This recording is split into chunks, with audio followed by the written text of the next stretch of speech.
The saga of entitled SIL, who expects OP's money just because she has it, then turns the whole family against her.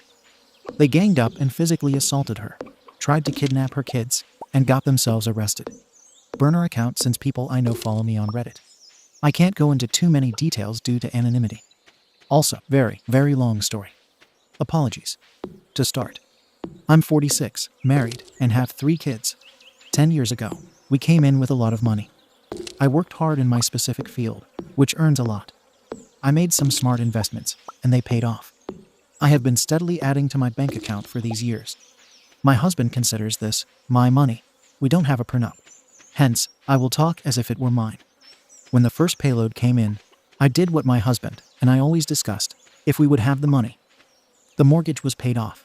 I bought a new car, and I managed to buy a nice house in our favorite holiday destination. We rent this one out to a very nice family for most of the year. We set up college funds for our children, each an equal amount, which should be enough to pay for 5 years. If there is money left from the fund, the children can use this as a down payment on their own house or apartment. When the money kept coming in, thanks to the investments and my work, I looked towards what could be done for my immediate family. My husband has 2 sisters, and we have 5 nieces and nephews on his side from one of the sisters. My brother has 2 children as well. It was decided that all of the nieces and nephews would have college funds as well, for the same amount as my children, under the same strict stipulations. I would get information about the costs and make sure everything was paid. My eldest niece had already started college, so I paid the amount already paid to her parents to keep everything fair. She managed to finish within 4 years and has some money left. I had an accountant, a dear friend, find out what would be beneficial to my brother and one of my siblings in regards to their mortgage. I paid off the majority of both of them. My parents were sent on a nice trip since their house is already paid for, and for both my IL's and other SIL's rent. So I paid a certain amount so they could save that money. Part of the money goes to charity at home and abroad. I also set up some college funds for the children of our closest friends and family members. As a treat, hubby, low, and I went on a paid by us-me vacation with both my own extended family and his. Now, at this point, everyone is very grateful.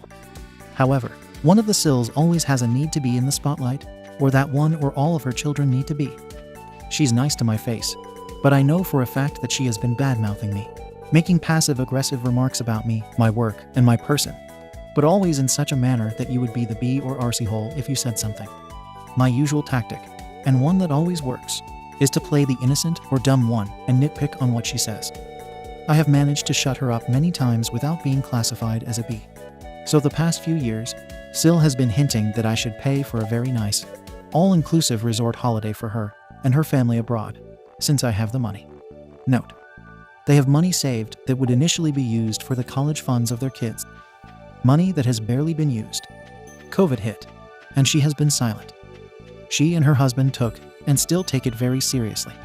Now that restrictions are mostly lifted, she had a birthday party for her and her son since her son really wanted to have a party. No biggie. We show up with a gift for her and her son, and all is well. A birthday boy got a voucher to buy a tent or the camping gear he wanted. SIL got a voucher to use however she wanted.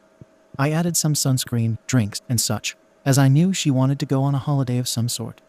Or so we thought. She asks what our holiday plans are. We say that we won't be crossing any foreign borders and will stay in our home country. But we booked a cabin somewhere for a week. Very nice, not luxurious or anything. We would still need to cook and do the grocery shopping. SIL starts on the "oh, how nice." We are still thinking about what we want to do. My lovely husband and I both have an inkling of what she's hinting at, but we start spouting ideas in the hopes of avoiding tragedy. We have family at one place. Maybe they could stay there for a weekend or so. There is a campsite somewhere else with entertainment for children of various ages. Then it comes. She shows us something she found on the World Wide Web. And to be honest, it looks amazing, not too luxurious, but still very nice. All-inclusive. A water park for the kids, a spa center, the whole shebang. Price tag for a family of 7. $35,000. So hubby says that's a lot, but is glad they saved so much to do this. SIL then goes, "Oh, we don't. We thought you would be paying for my birthday gift." Say what? People, she just told us what she was looking at. No, scratch that. She expected me to give her about $35,000 as a gift for her birthday, just because I have money. She goes on to say that I earn enough, and their family, our godson, other nieces and nephews have been promised already, and so forth. We all sat in stunned silence. The birthday boy and 2 of his sisters even looked up to see what we would say while playing with our lows. Hubby just started laughing, thinking it was a joke. Phil just sat there and looked on, and I made a seemingly very good impression of a fish. No, SIL was dead serious. You have the money. You can just give it. You won't miss it. This woman has shown her disdain for me and my work many times in a very sweet, passive-aggressive manner, so it is hard to call her out on it. Me, my husband, and even her father still have done so. I just sat there and listened to how she widened her eyes, trying to look sweet, something she does every time she wants something, and giving all the reasons why we should give the money, without counting the voucher we gave her. I then regained my wits and just said the full sentence she didn't want to hear. Me, no. SIL. But you have the money. Me, I have money. That is true. SIL. So you can pay for it. Me, I could indeed. SIL. Interrupting me, oh, that's great. Me. But I won't. SIL. But, we deserve it. You won't miss it. We're family, yep, unfortunately. You and I are family now. I love being the family of your kids, however. Me, fact. We're indeed family. Fact.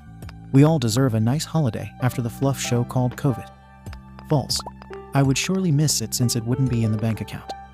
I intended that one as a joke. SIL and Bill continue to rant about how much they think I should pay for it. Me, listen. You have shown many times you do not respect me or my line of work. You do not respect the fact that I worked very hard and made sacrifices to earn this money. You do not respect the fact that I have paid off your mortgage, paid for the college education of your kids, and even some money for their own place. You badmouth me, call me names, and even tell people your husband should divorce me. SIL is trying so hard to deny it. Bill calls me a liar. Phil joins in and sides with me. Her own children tell their father that they have heard their own mother say horrible things about me. The birthday boy even recorded one conversation she had with someone while he was making a TikTok video. He showed this. Bill went mute. Conversation continues.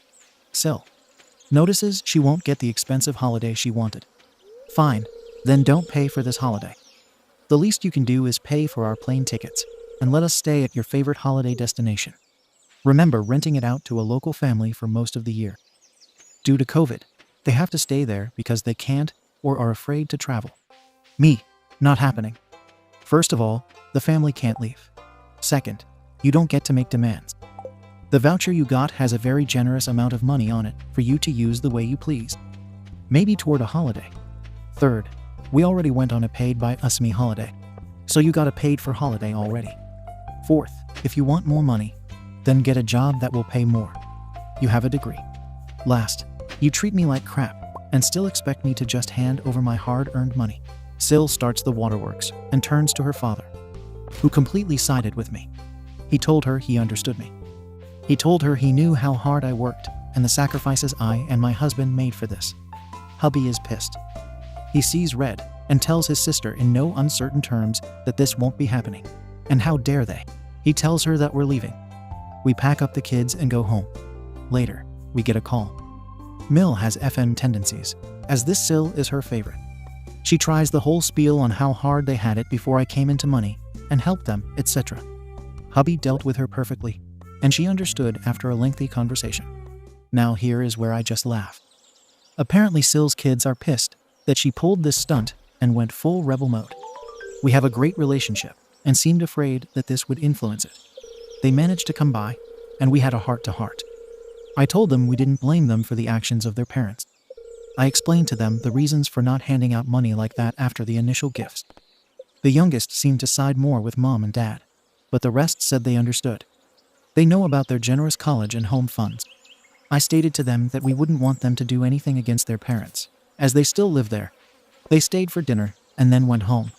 As of now, the kids are barely talking to their parents. They still do their chores. Let them know things, but that's it. FM, in the form of other family members, came in as SIL had sent them messages and called them. A simple Facebook post by Birthday Boy with a video put a stop to that. SIL and Bill had an enormous backlash from the FM, calling them out. They have been uninvited to certain events. We have received apologies from the FM. Some told me that they had a hard time, as they understood both her and me. The only thing that bothers me is the fact that my pill is caught in the middle. Especially my mill, who is very family-oriented. I know some of you might wonder why I just won't give the money. One of the reasons why is the way she has treated me, even before I came into the money. Another reason is that I simply feel uncomfortable just handing out money. I simply ask you to give your opinion in a kindly fashion. Ada for not paying? Update. You paid for them? You pay for us. Burner account. Long story once more. I was the one whose sister demanded that I pay for a holiday. Here is part 2. So SIL was very disappointed and angry that I didn't bow down to her every whim and pay for a holiday. For those who read my first post, know that I'm well off, thanks to hard work and some luck. We had some FM flying monkeys come in because of my SIL. Most backed down, understood where we stood, and left us alone. Unfortunately, the whole family of my DH now knows that we have a bank account with money on it. As SIL had called a lot of family members to complain and spill the beans, they began talking amongst themselves and their children. Some of the aunts, uncles, and cousins didn't think it was fair that I paid for some college funds for some of the children of my cousins, and that I paid for a family holiday. To note, I only have college funds for the children of cousins who we have a close relationship with. That's about 6 cousins with around 12 kids. I've been in this family for almost 20 years, and I only see the majority of the aunts, uncles, and cousins at the yearly or biannual family reunion if everybody comes. I haven't seen some of them in around 5 to 10 years. A couple of days after the fallout with SIL, they made an A&U call, something they never do. I put my phone on speaker as I was busy folding the laundry. They asked how everything is going, how we were holding up during COVID, and such. We exchange some experiences, and then they both go like this. This is the start of the conversation. A&U, listen, we hear you have some college funds set up for some of the children of certain cousins. Is that true? Me, yes, that's true, I'm no liar. A&U, is it true that you took Phil, SIL 1, SIL 2, and family with you on holiday? Me, yes. A&U, you also have a holiday home? Yes. Me, we do. But why do you want and need to know A&U? We never knew you had so much money. Me, well, a lot of hard work, sacrifices, dedication, and luck were part of it. A&U, well, you have to pay for our grandchildren's college funds as well. And we want to go on a holiday with our children too. We deserve it too. Me, shocked silence. A&U, we're family, so you have to pay. Me, less shocked silence. A&U, yes, we want college funds for your 6 grandchildren, each consisting of $800,000. And we want a holiday home like yours, but in location X. We already have one we want. We'll send you the information. And that also goes for our family holiday. We're family, and since you have the money, you can pay for us too. Me, pissed of silence. They continue to rant that they deserve it because they're family, and family takes care of each other. My husband, meanwhile, had heard everything and was getting angrier. I had pressed the record button halfway through the conversation and asked them to repeat their demands. I eventually asked them if they had more to say, which they hadn't. I just flat out said that it wasn't going to happen. They might think they're entitled to my money, but they aren't. I quoted the phrase they and many of the family members gave us when hubby and I didn't have the money and were in a tight spot because we had a health scare. We asked every family member if we could borrow some money, and we would pay it back. Only 3 of the 9 aunts and uncles helped us, and we paid them back. The quote, "It is your responsibility to have and save enough money for the care, well-being, and education of your family. If you can't, then you don't deserve them. We won't be giving you any money." Stunned silence on their side. I told them to relay the message to the rest and not to call us with such demand. And I hung up the phone. Hubby was very proud. In the weeks that followed, some of the aunts, uncles, and cousins called with the same. Only those aunts and uncles who helped us in our time of need called and told us to say that it is our money and that they have seen plenty of it and don't ask for more. One cousin called and asked for a certified loan for a down payment on a house, something I have agreed to. They had the majority saved, but came short of $1,000. They had to pay for it sooner, as they could get the house sooner. Just now, I saw that I received the first half of it. That also raised hell. Then, with the aunts, uncles, and cousins, we had a Zoom call, and I explained to them my reasons for not doing this. I told them that they could always come when they truly needed financial help, but under legal contracts, so that neither party would feel themselves screwed over. A cousin who borrowed money even showed the certified or notarized loan. Most seemed to understand. They are not entirely happy, but they knew they could come for help. But for some, it wasn't. Then came the cherry on top. I came home last week on a weekday to find a lot of parked cars on an otherwise almost empty street. I had to pass my house in order to park somewhere else, and around 15-20 aunts, uncles, and cousins had gathered in the front yard, so much for social distancing. Afterwards, there were 3 aunts, 3 uncles, and some cousins and their spouses. I park the car and walk back home. Now here is something that few people know. I have security cameras around my home that record sound as well. Another thing that a few people know: don't mess with me. I am told that my right hook is very painful. So while walking back, I called the non-emergency line of our local police station. I told them the situation and told them that crap might hit the fan. If they could come and assist in case it got out of hand, they would send some cops. And crap hit the fan. The moment I stepped inside of people, they started screaming, cursing, and telling me to pay up, or they would make sure that I'd pay, one way or another, all the while cornering me. Some of them poked their fingers close to my face and in my chest and arms. I told them multiple times to stop what they were doing and leave. Sometime through this, more cops were called by some neighbors as well. And when they arrived, they were trying to get to me. Then one uncle made a mistake. He slapped me. A man of about 6'3" slapped me. A woman of just 5'2" across the face, in full view of the cops. The crowd went silent as he put his face almost in my face and went on a rant that I had to obey him as one of the elders of the family, all the while with his hand raised as he would slap me again. He couldn't continue his rant. I knocked him to the ground. He stayed down, not unconscious but quite rattled and stunned that I had punched him. This was apparently what the cops needed as well. The family members were stunned, and the cops managed to get them away from me. They were pissed. A couple of the aunts, uncles, and cousins managed to make a run to their cars and drive away. The rest got to meet with some very angry cops, some fines for breaking social distancing rules, and the expectation that charges might be pressed against them. To shorten the novel already, I'm fine. I had some bruised fingers, and my uncle had a broken cheekbone. My lovely cameras are now in the hands of the DA. The other family members have distanced themselves from the crap that happened. To be honest, I feel really crappy. I feel like dividing a family because I just don't hand out my money. Hubby says that this is money that I worked hard for, so I get to decide what happens. Still, I'm thinking of setting some college funds aside for the rest of the children, but I'm doubting that. It would also seem that I don't stand my ground and can be persuaded with violence, threats, and harassment. I'm so sick of it. Edit. To keep myself from repeating. I've pressed charges against my uncle for the little love he gave me. Thankfully, my uncle has not filed countercharges for the love I gave him in return. I've been told he asked for anger management courses and a psychological evaluation without prompts. His statement is that he got carried away and felt he was being egged on. He also wrote that he was extremely sorry and never meant to hurt me. I don't know what to believe. I know this behavior is out of character for him. He and his wife had already contacted my lawyer with a written apology. All those present had to give statements, and one red thread emerged. They were there because the aunt and uncle who called me first, the ones from this post, had said they all should see if they could convince me. As for charges concerning the others who were present, my lawyer is looking to see if they can get charges to stick for harassment. He is also looking to see if the instigators can be charged with a number of things. That guy is having a field day. He loves this. Those who were not involved have sent texts, called, and sent me emails telling me that they're sorry for the behavior of their spouse, sibling, or parent. They have not asked me to drop charges or anything, though. Just apologies. Update. You paid for them. You pay for us.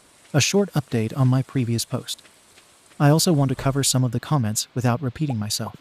I find it hard to answer all of them. I still wanted to thank you all for your comments and opinions. I will try to cover everything. Thank you for the awards. I know that some people might think it's fake. That's okay. I still wish it was. What I want to start with is that this behavior is out of character. This is my husband's family, and they have always been hardworking, saved money, and family-oriented.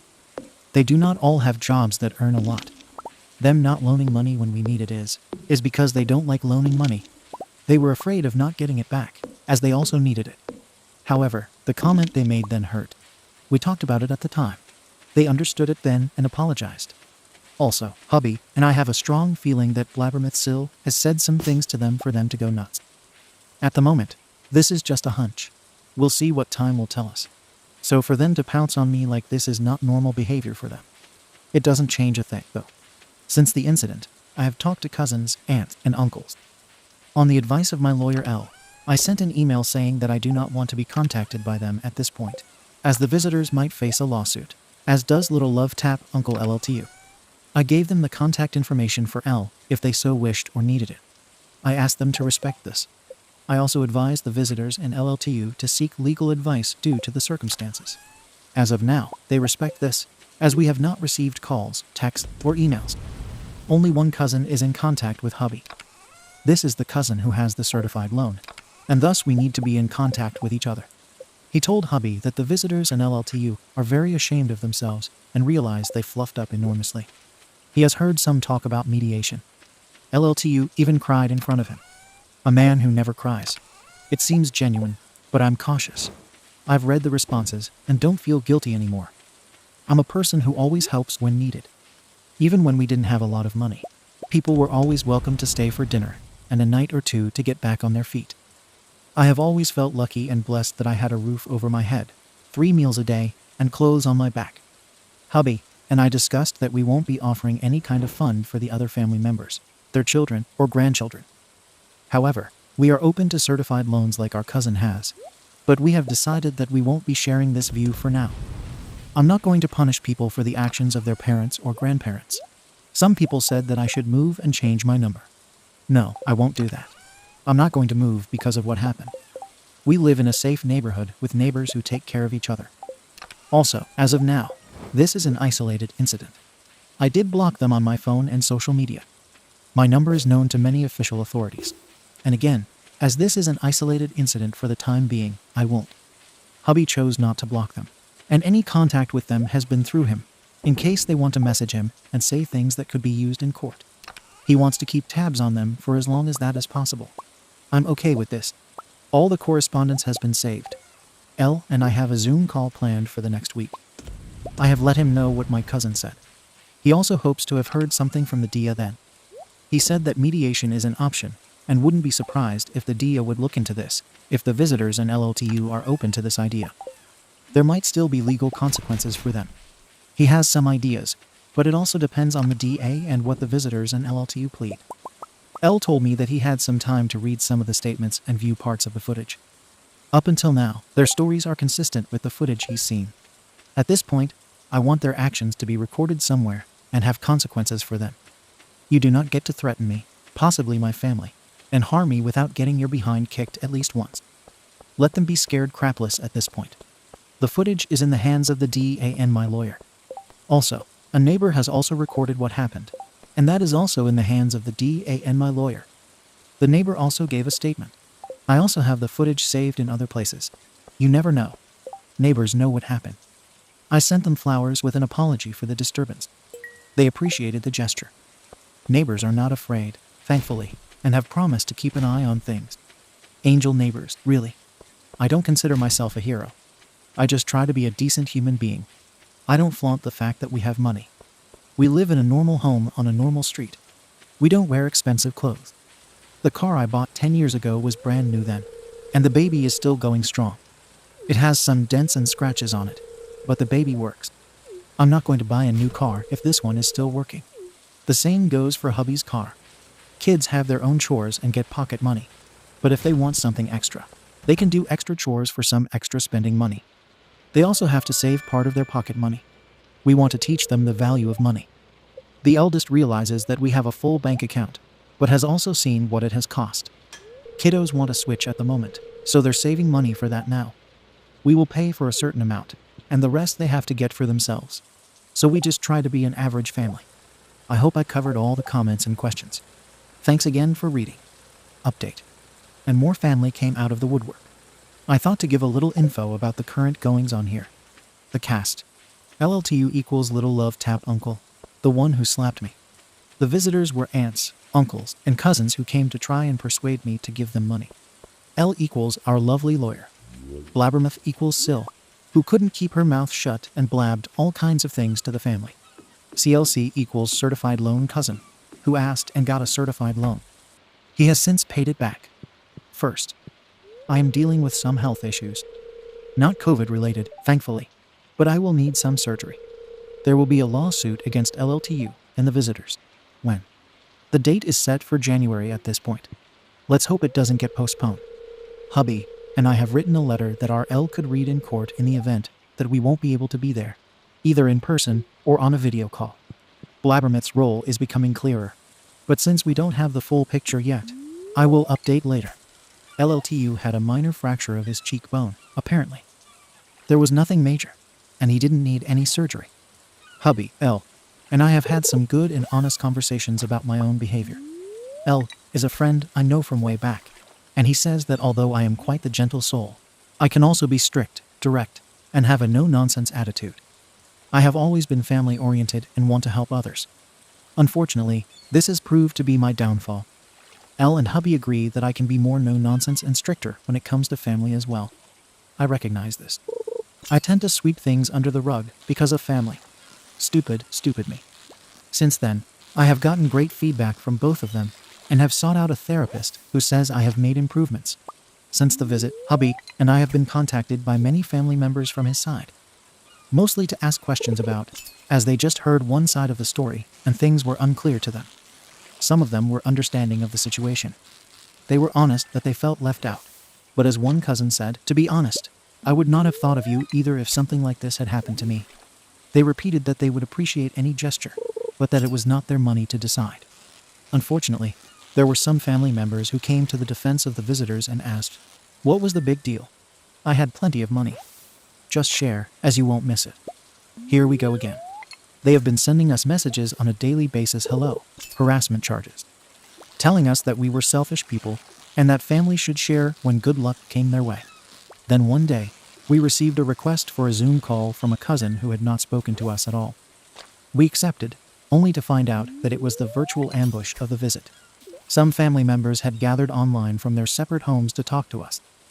They got to me minutes before I made it clear I wanted to say something. Me, I want to say something. People, okay. Me, so you want us to share the money. People, yes. A lot of behind-the-scenes kissing comments like really. You're the best. Me, first, I want $2,000 from each of you. People cry in outrage. There were loads and loads of comments, and then one of them said the magical words, why would I give you that amount of money? Me and my partner worked hard for that money, and now you just demand that amount. You can't do that. We all work hard for that money. Me, so do we. What makes you think then that you can make the same demands of us and expect us to give in to them?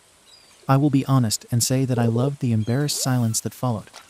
CLC was part of it and said that when he heard about it, he called for a certified loan for the down payment on his home. He then went on about the terms of the loan and said that, according to the lawyer he had asked to review it, it was a good document. Strictly yes, but it protected both sides.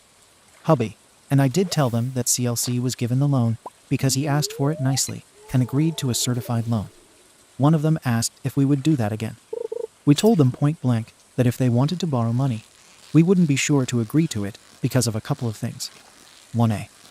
They behaved like entitled people and treated us like crap. 1B. You don't get to treat people like this and then go kissing their behind the moment you want something. 1C. They all have jobs. Save for it if it is something that is considered a luxury. 2. The circumstances might change, so maybe we would not even be able to help. 3. And that's a big if we decide to help out. We want the minuscule details about what the money is needed for, and they have to agree to a certified loan. Most people back out because they don't want strings attached or a claim made on their car, house, etc. It was very, very silent for a while. I told them that I had a good idea. They wanted money because they wanted a more luxurious car, or to remodel the kitchen, bathroom, or whatever else was in the house, while it was still working, and there was no hazard or need for replacement. Maybe they wanted to buy that fancy item they coveted for a while, or a game console for their kids. Save up for it. More silence and embarrassed shifting on their part. Hubby told them to stop harassing us. We were being blamed for tearing the family apart, but their own greed was doing that. Up until now, there were no problems, and we all went along just fine. Now money comes into the picture, and almost everyone changes into money-hungry morons. Yep, his words. He became very emotional as he said that this wasn't the family he grew up with, and that he hated it to see them change so much. Then the apologies came from some of them. We then left the Zoom meeting, telling them that we only wanted to hear from them if they came with an apology first, and not to contact us as we needed space. Some have texted us those apologies. and hubby had some phone conversations with them. Others have not changed their status from money-hungry moron and keep texting us all kinds of wailing stories about how much they need or deserve money. One cousin even texted me, saying that I deserved that slap in the face. I was not blood and should therefore just bow down to the will of the family. He even told hubby to get his wife back under control and be a good family member. He keeps harassing us and making some comments that hint at my being hit again. I simply asked if he had talked to LLTU and how his broken cheekbone felt. Those comments stopped, and CLC told me that he suspects that cousin didn't want to meet my right fist, as cousin talked to him about it and had been hinting something along those lines. Every text is saved and goes into a big USB flash drive for L to get started on some nice cease and desist letters, as some may know them. LLTU and the visitors have stopped contact when asked and advised to. So that was the update up to this point. On a more positive note, CLC and his GF had bought their house, and when it was done, we were invited to visit it wearing masks and keeping distance. They turned a house into a home. It was good to see the pride and joy coming from them. Update. The aftermath concerning the visit Part 1. Explanation. A lot has happened in the past couple of months. Due to the fact that it was an enormous amount of text, I cut the update into more parts. A short summary of the people involved. Visitors, aunts, uncles, and cousins who ambushed me at my home, demanding money. LLTU, little love, tap uncle. Uncle, who gave me a slap in the face. L equals lawyer friend. First, I want to say that I have read all the comments. Thank you for taking the time to read my post and comment on it. Also, I had my surgery, and I'm recovering slowly but steadily. Hubby and the kids help me a lot. Bless them. I also read some speculation about the college funds. First of all, where I live, college isn't insanely expensive like in the USA. These funds should suffice for a community college type education or trade school, making it less expensive than private or top universities. Another point is that the funds only cover a good part of tuition and books. No rent, extracurricular activities, or living expenses, so it doesn't cost millions, like some people speculated. The mortgages were not entirely paid off, but I gave Silbill and my brother an amount, which helped them a lot. They have paid off the rest themselves. My investments, they were done before my husband was in the picture, were in some companies and technologies that have since grown. Not all investments have paid off, but some did. We count ourselves very lucky. Part of it goes to our retirement funds and to charities at home and abroad. I'd asked for investment advice from a professional when I decided to do that. I was about 23 when I did. I also took some courses on how to invest. Also, I noticed that someone on YouTube used my stories, and I've read the responses. Some people asked why I would help a SIL who behaves the way she does. Well, we love her kids, and it was more for them than for Sil and Bill. Another reason was that we wanted to keep things fair, if that's possible. I now know that this might not have been the smartest move. The last reason was that we had seen decent behavior for some time, so we figured that manners had been learned. Now back to the situation with a bit of backstory. The last time we left was when a couple of aunts, uncles, and cousins came by for a visit to demand and scream for money. One of the uncles earned the title of Little Love Tap, Uncle LLTU, for the little love tap he gave me.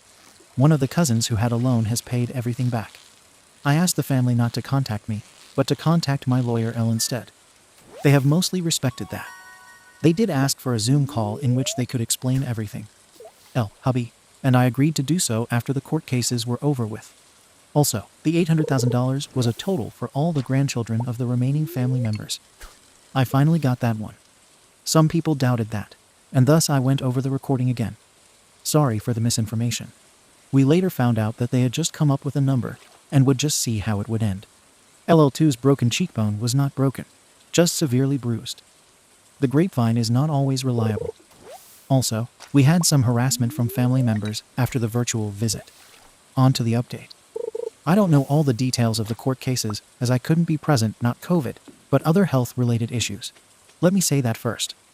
Also, due to COVID, most of the conversations were through online meetings. LLTU was charged with trespassing, assault, and threatening to cause bodily harm, and he pleaded guilty. His lawyer said that he has been following anger management courses on his own, and reports from the therapist and another court-ordered psychologist confirm what we thought. This is not like him, and he regrets everything he's done. The judge gave LLTU a very hard time based on what L told me. The judge did not take it kindly that a man would hit a woman. LLTU was asked some tough questions by the judge, the main being as to why he did it. Well, now it gets juicy. It seems that Blabbermouth threw plane loads of kerosene on a fire that, before her calls and texts, didn't even exist. You see, the family didn't know that we had money, as we had asked those who did to keep their mouths shut. That was respected until now. Blabbermouth called LLTU and the rest of the family, telling them about the money and how we refused to share it with family. Then came the lies.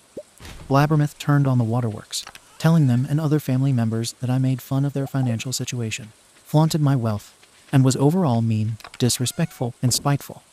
She played the victim for them all, accusing me of horrible things. She then continued to say that I made fun of the rest of the family for their choices of life, jobs, ambitions, and so much more. To keep a long story short, she pushed all the buttons and pushed them deep. The reason the rest of the visitors went crazy was again thanks to Blabbermouth, who really knows how to push people's buttons. That woman deserves an Oscar for her performance. LLTU and visitors apologized for whatever that's worth. The judge asked if L had some input from our side. I read a letter we wrote. L told judge that we were deeply hurt by what had happened. No ill will, harm, or disrespect was ever meant towards any of them. We chose to do with the money as we saw fit, and we would always have been willing to help. But having money does not mean that it should be handed out like dust in the wind. L also told the judge that we are very angry for their entitlement and behavior, their showing up, and, of course, the slap in my face. I used to respect them a lot, but I will not accept this behavior from anyone, and have asked the judge to have justice served. If that meant a sentence and record, then so be it. Why would I feel any compassion for people who felt the need to attack me? LLTU was sentenced to 18 months of community service and a fine, plus court costs. He also has to continue the anger management courses for at least another year. An evaluation will determine whether or not something needs to be done after that. This will go on some sort of record, based on what I've said. I have accepted this. The visitors were also charged with harassment and threatening a person. They pleaded guilty and had to pay a hefty fine along with 6 months of community service. This is something I have also accepted. Before I forget, they had already received and paid fines for breaking social distancing laws. Some other family members have received the equivalent of a cease and desist letter from L after the virtual visit, since some kept harassing us. It has been quiet ever since. This was part 1. I will give an update soon about what happened after the court cases. Update. The aftermath concerning the visit part 2. After the court cases, we arranged a Zoom call with the aunts, uncles, and cousins involved, in which the whole story became clear, and not only what LLTU told in court. Thus, the part that Blabbermouth played became entirely clear. L and their lawyer were present. They apologized and explained that they felt really hurt and angry, and that Blabbermouth insisted that they went for their rightful share, as they deserved it, because of the hurtful things that I said. They were family and deserved it. That family shares. Blabbermouth told them she did it, and that it worked. They also repeated the insults and horrible actions that I committed, according to Blabbermouth. They felt hyped up by her. That and greed got the best of them. They understand that this money is for us to do as we please. Our relationship is not the same and won't ever be. They seem to understand that we're neither able nor willing to forget this attack on me, my character, and, to an extent, my husband as well. To be sure, I have a no-contact order against them for at least a year. It also dawned on them that one breach of the order will ensure they get to meet law enforcement once again, as I don't back down. They also realized that if we were ever willing to help out financially in the form of loans, they would have annihilated that chance. We have been brutally honest with each other. I was pissed. I told them that they are adults who should have known better than to jump to conclusions. I was calm and collected when family members contacted me. Now I'm not. I let everything go. I told them to at least have the decency and soundness of mind to ask the other party or parties involved about their side of the story, and to listen to that side with an open mind. I gave them all a new one. I was brutal, according to my husband and L. I treated the family to 20 minutes of brutal honesty. Even hubby and L said they were impressed to the point of being scared. After a lot of talking, the call ended. The relationship might not ever heal, but at least we discussed everything. I have my peace with that. If they could do this, then I don't want them as family. I thought that I had learned my own lesson about not letting family off the hook easily just because they were family. However, some family members who were not involved in the visit contacted me after the virtual visit. They wanted to know how it was possible to earn so much money. I shared some information about investing and gave them a number for advice if they wanted. With the number came the warning that investing has its risks. I earned a lot of money, but I also lost plenty of it. They should not be investing if it will put them in debt. They thanked me for the warning. In regards to college funds or whatever for them, we won't be doing that. Simply because we won't want anyone to think that such things can be achieved by this behavior. I didn't really have a relationship with them, but still. You don't treat your family or any other person like this. Hubby is still shaken that the mostly generous family he knew did what they did and treated him and me the way they did. I hope he will be all right in the long run. So that is the part of the LLTU and the visitors. I wonder what the future will bring. Update. The aftermath concerning Blabbermouth Part 1. First of all, my apologies for taking so long. I was hacked, and it took the moderators some time to restore my account. The last post is about what happened to LLTU visitors and the aftermath concerning them. This is about Blabbermouth, my oh so lovely nut SIL, who instigated the whole mess. Well, 2 of her kids moved out after a very bad fight with her. The eldest 26F and her boyfriend already had a home waiting for them and just moved in. The renovations are not finished, but she said she didn't care. They sleep on air mattresses in one of the bedrooms, and the rest of the house is a mess as they still need to renovate a lot. The second kid, 24M, is staying with his girlfriend at her parents' house, where he helps with bills. Both have gone to NC with their parents after finding out what happened to their mother. 2 of the kids, 21, 19, are pissed off as heck, but could not move out. But they aren't speaking to her and sleep at their friends' places a lot. The 17-year-old sides with his mother, though. But he's the baby, and Blabbermouth has always spoiled him. I've read comments about how people suggested we could cut Blabbermouth's children off. No, I'm not going to do that. The 17-year-old did a Blabbermouth in regards to demanding money. I frankly said that if he wanted an education largely paid for by hubby and me, he would stop with what he was doing and meet the requirements that came with the money for college. Otherwise, bye-bye money. I told him that if he starts acting and behaving like his mother, then bye-bye money. Ita. Yes, the money comes with requirements, very strict requirements. If you don't meet the requirements, the money flow stops. I'm not entirely stupid. So far, he has stopped. His siblings tell me he is quite hilarious when he throws tantrums about this. Bill and Blabbermouth also seem not amused by my standpoint in this situation. Like, I care.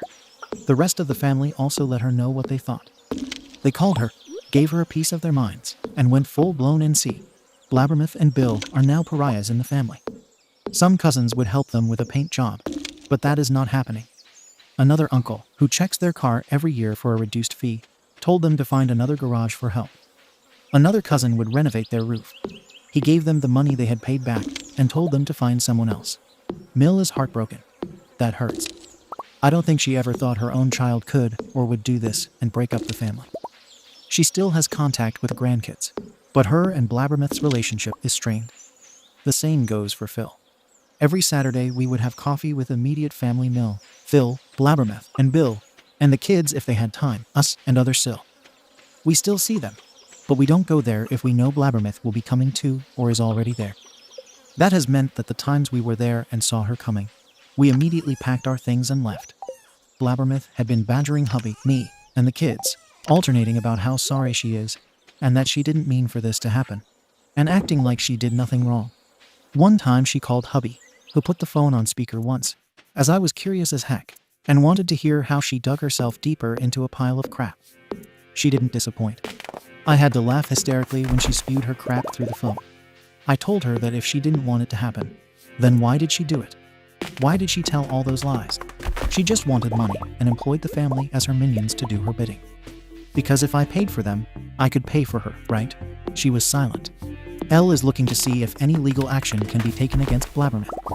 He has been given the text from the family and from us. At this point, slander, instigation for harassment and violence, and harassment itself are the ones he's collecting evidence for. He digs deep. He wants everything so he can throw it at her. He has even contacted the family to see if they are willing to hand over the texts voluntarily. Most did. Blabbermouth has been blocked from both our phones, email, and social media since the last phone call. After she found out she had been blocked, she came to our home to try and sweet-talk her way out of it. Bill also came. They even came together when they knew that hubby would be out and try to intimidate or sweet-talk me. My answer was to call the police. Next, Blabbermouth tried to slander us about people in our hometown. Unfortunately for her, that backfired, and she got the skink eye from a lot of people in town. Then she did something that scared us a bit. One day a week, my mill picks up the youngest kids from school. They go with her, have a snack, and are later joined by the eldest, who goes to secondary school. They do their homework there, and then they either eat there, we all eat there, or we take them home for dinner.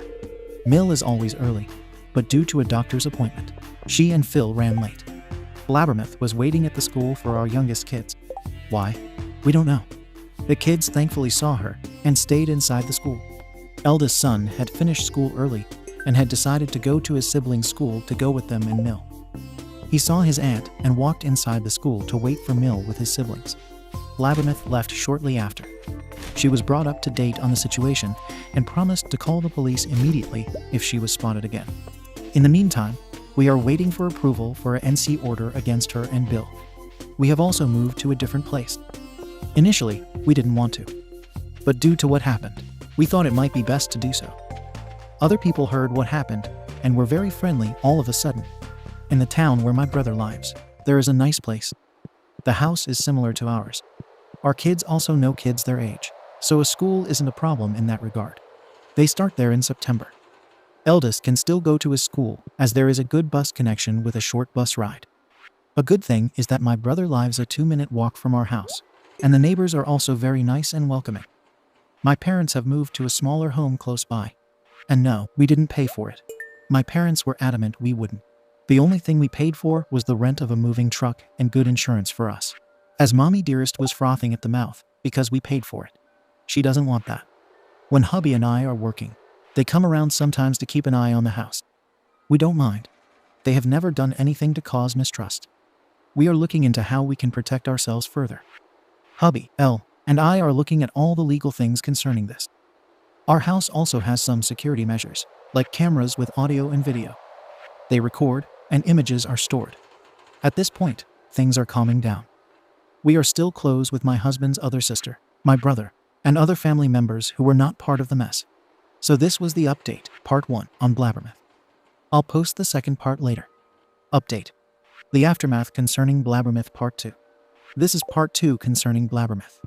We had a lot of conversations with Phil about Blabbermouth's antics. He thinks that her behavior stems from jealousy. Hubby and I had some years of financial hardship before it got better. Even before we came into money, we lived a relatively comfortable life after we managed to get more financial stability. Blabbermouth, Bill, and their family weren't dirt poor, but they didn't have as many holidays, weekends away, or day trips as we did. It became less when our children were born, but we still went away from time to time. Hubby has a knack for finding deals for such things. The eldest has been learning. Phil thinks that part of the jealousy started there and became worse after. I asked if she might think that we wanted to flaunt our new wealth to her. Phil thought it might. Hubby, and I think her behavior is twofold. We think that jealousy is indeed a part of it, as is entitlement. She always thinks that she and/or her own family should be part of or in the spotlight and get something out of it, even if it is not about or for them.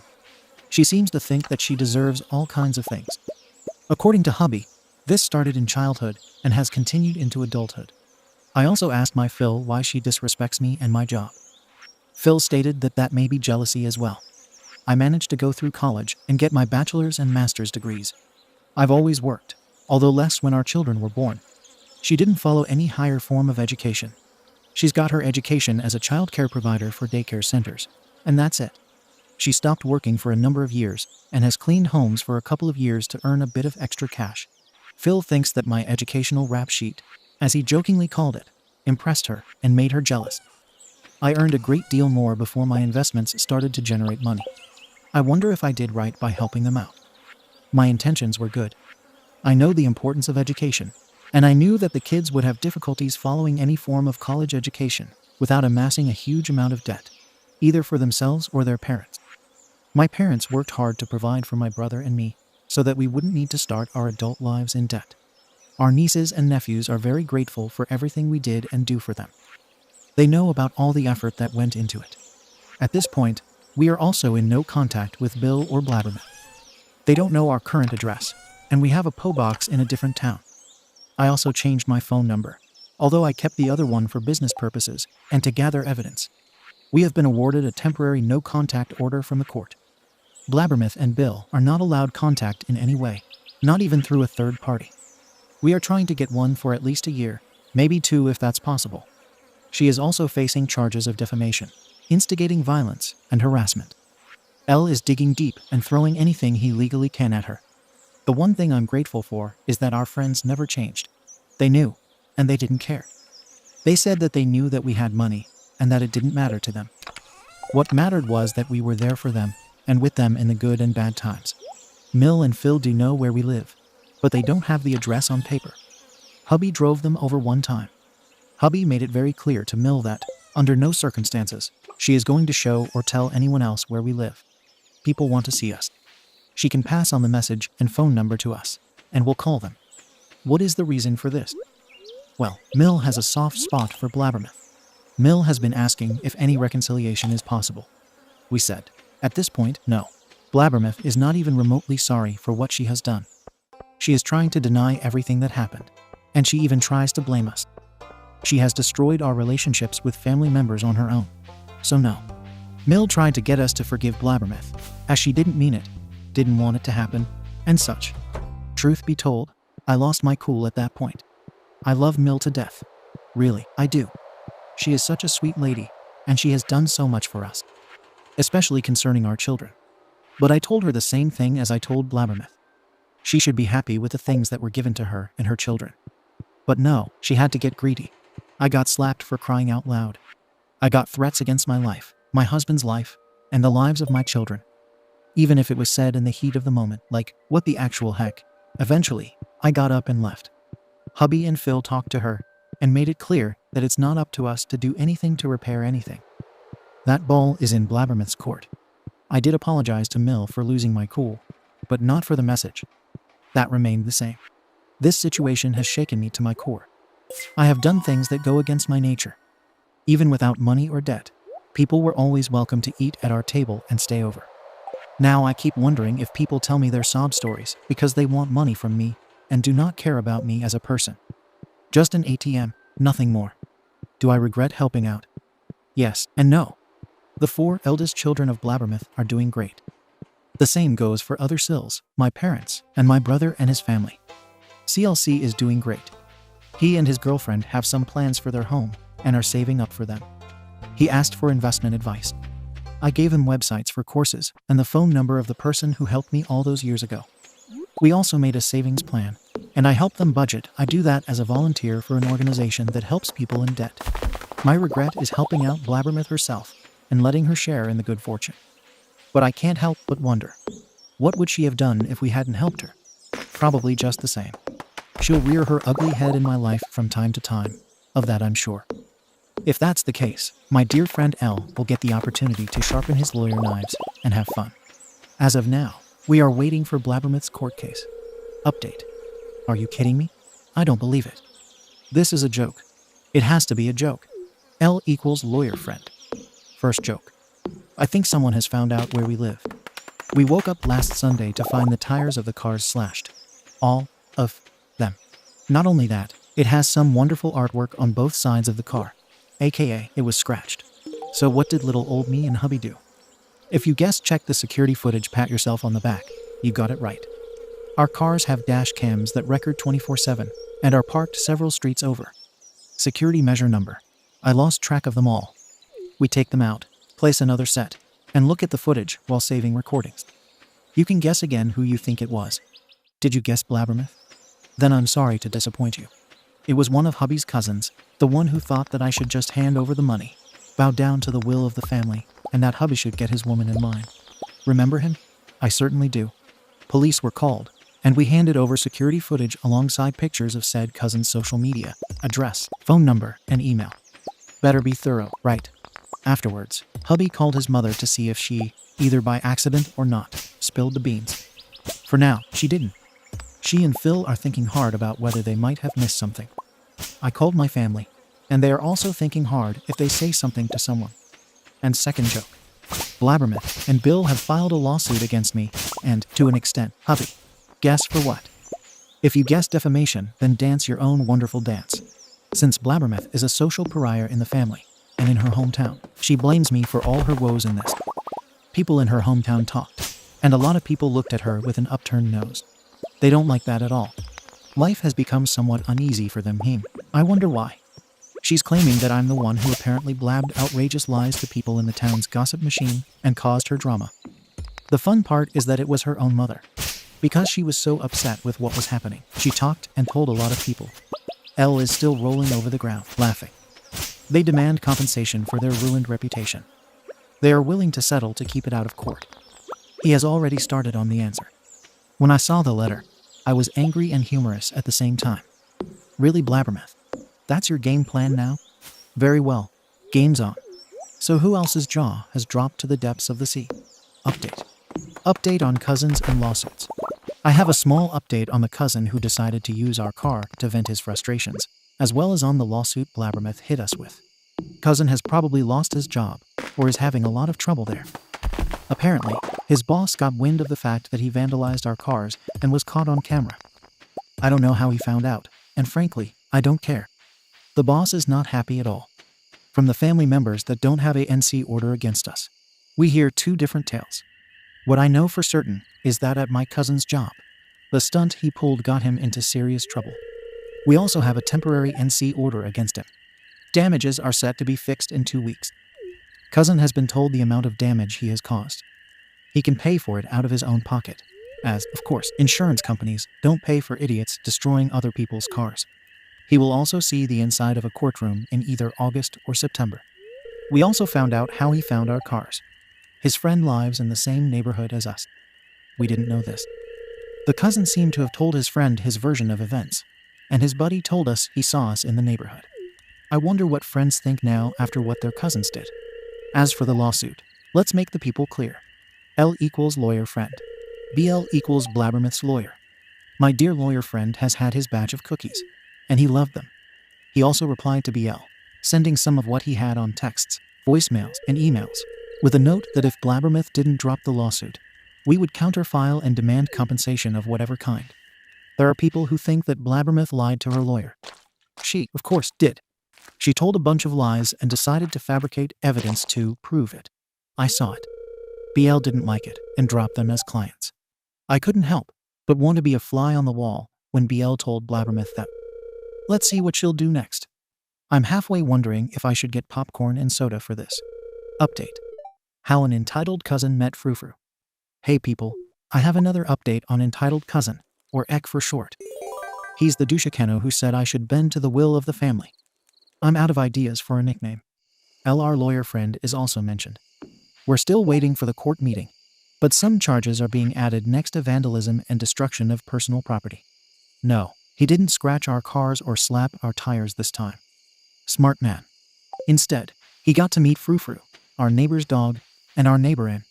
As it is summer, hubby and I decided to go on a holiday in our own country again. Due to COVID, we didn't feel like going abroad to our holiday home. We are vaccinated, although our children are not. We had a blast. Kids could go to the pool. A couple of times they had to make reservations and make friends with the other kids. Halfway through our holiday, we got a call. My little big brother, younger, but taller than me, called to tell me that Ek had been arrested again. This time, the douche canoe actually found our home. And you lovely people can try and guess what he did. Did he throw rocks through the windows? Nope. Did he spray graffiti on the house? Again, nope. No, Mr. Smartapants tried breaking in.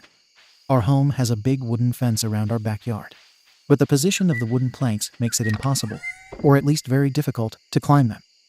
Ek had come in the dead of the night or early morning hours and used a ladder to climb the fence. So he's in our backyard now, tools in hand. He starts getting busy trying to open our back door. Good luck with that. Our neighbor walks Frou-Frou quite early in the morning. So N takes Frou-Frou out for his first walk to pee or poop for the day quite early. Our neighborhood loves the guy and his loyal friend. More than once, he has found people at home who should not be there. N and Frou-Frou walk and find themselves looking at a ladder standing against the fence of my house.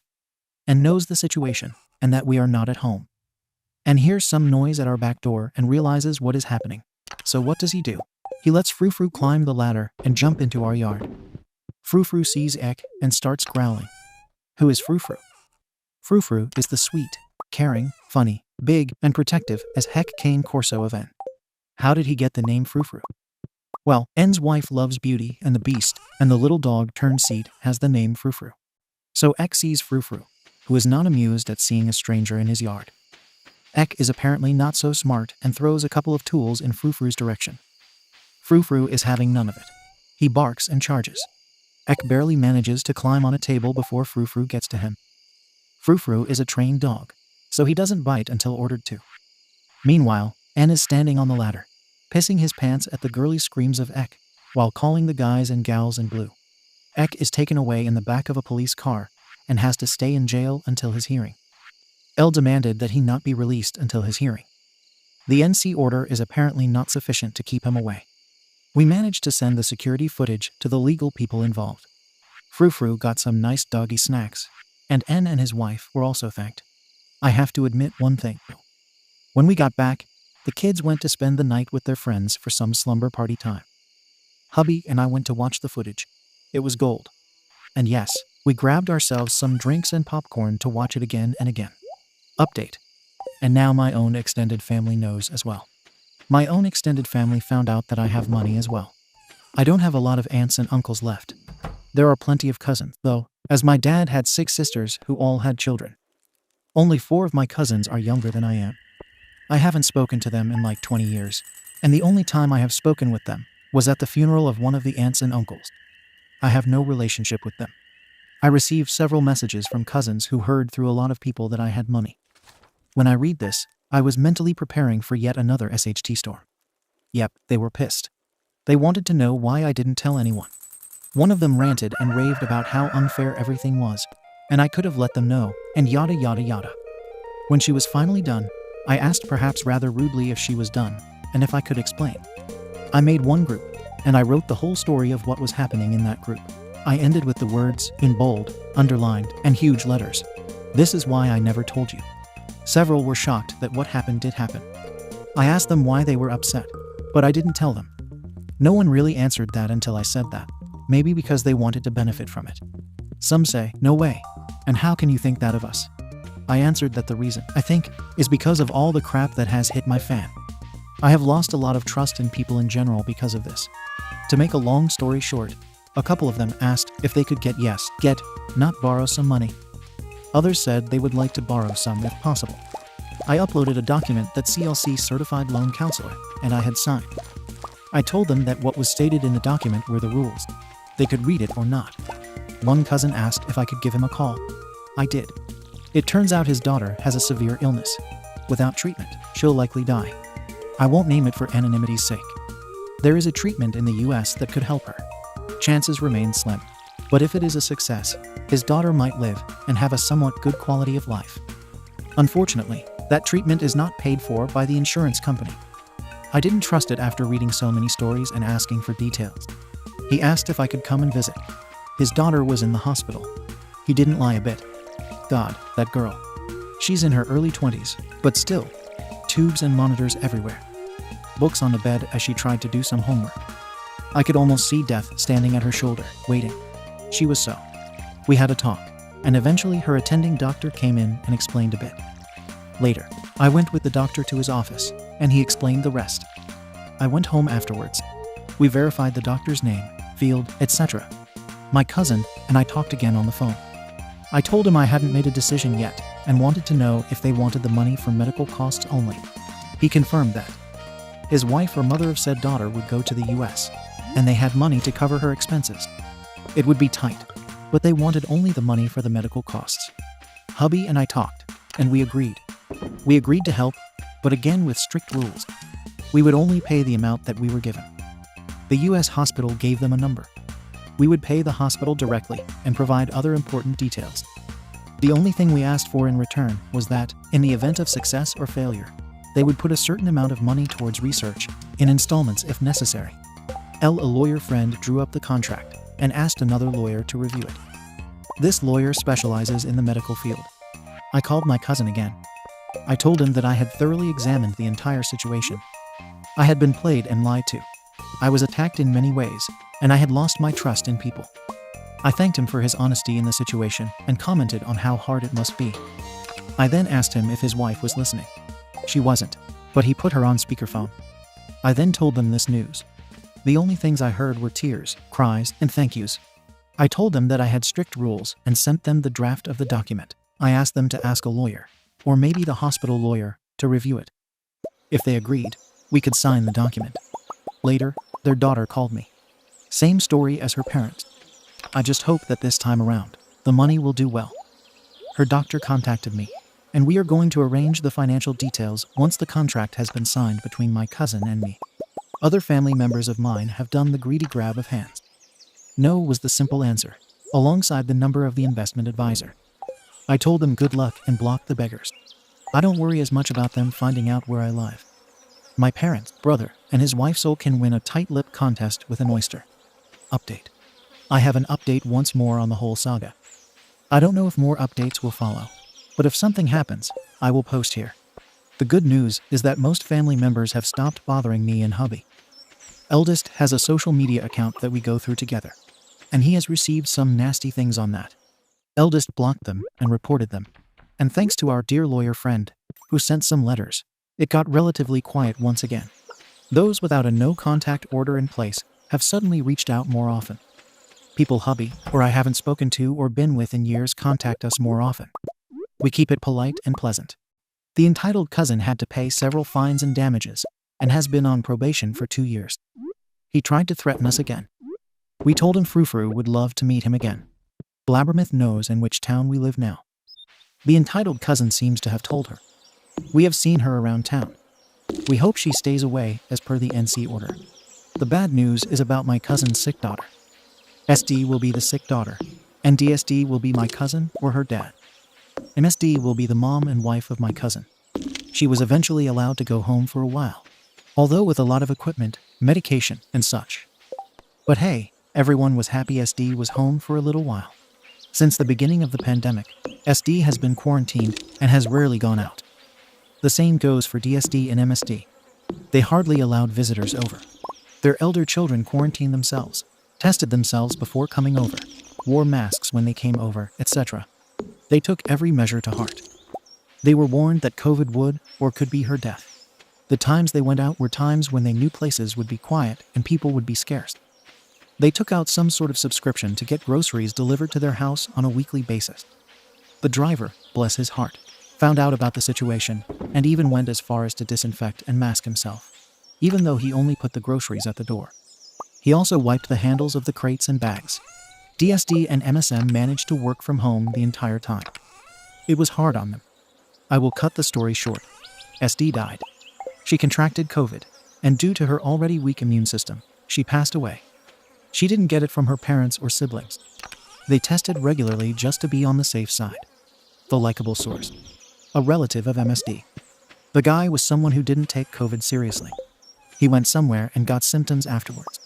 He went to get himself tested because his boss didn't want him at a job site without a negative test. Relative works in construction. Well, wouldn't you know? He tested positive. Health services explained what he had to do. His boss did the same. The boss would keep paying him. Relatives had to stay home and quarantine. Back to the story. MSD and DSD had trouble with some leaks. SD's room was next to the bathroom, and they had been seeing some wet spots on her bedroom wall. Figuring it was a leak, they called this relative. Ask him if he has time. They explained the situation, and they asked him to take the precautions. He said he would take precautions. He told them he had tested negative on a test. Maybe he thought that since he couldn't work, he would do this instead. Earn some extra cash.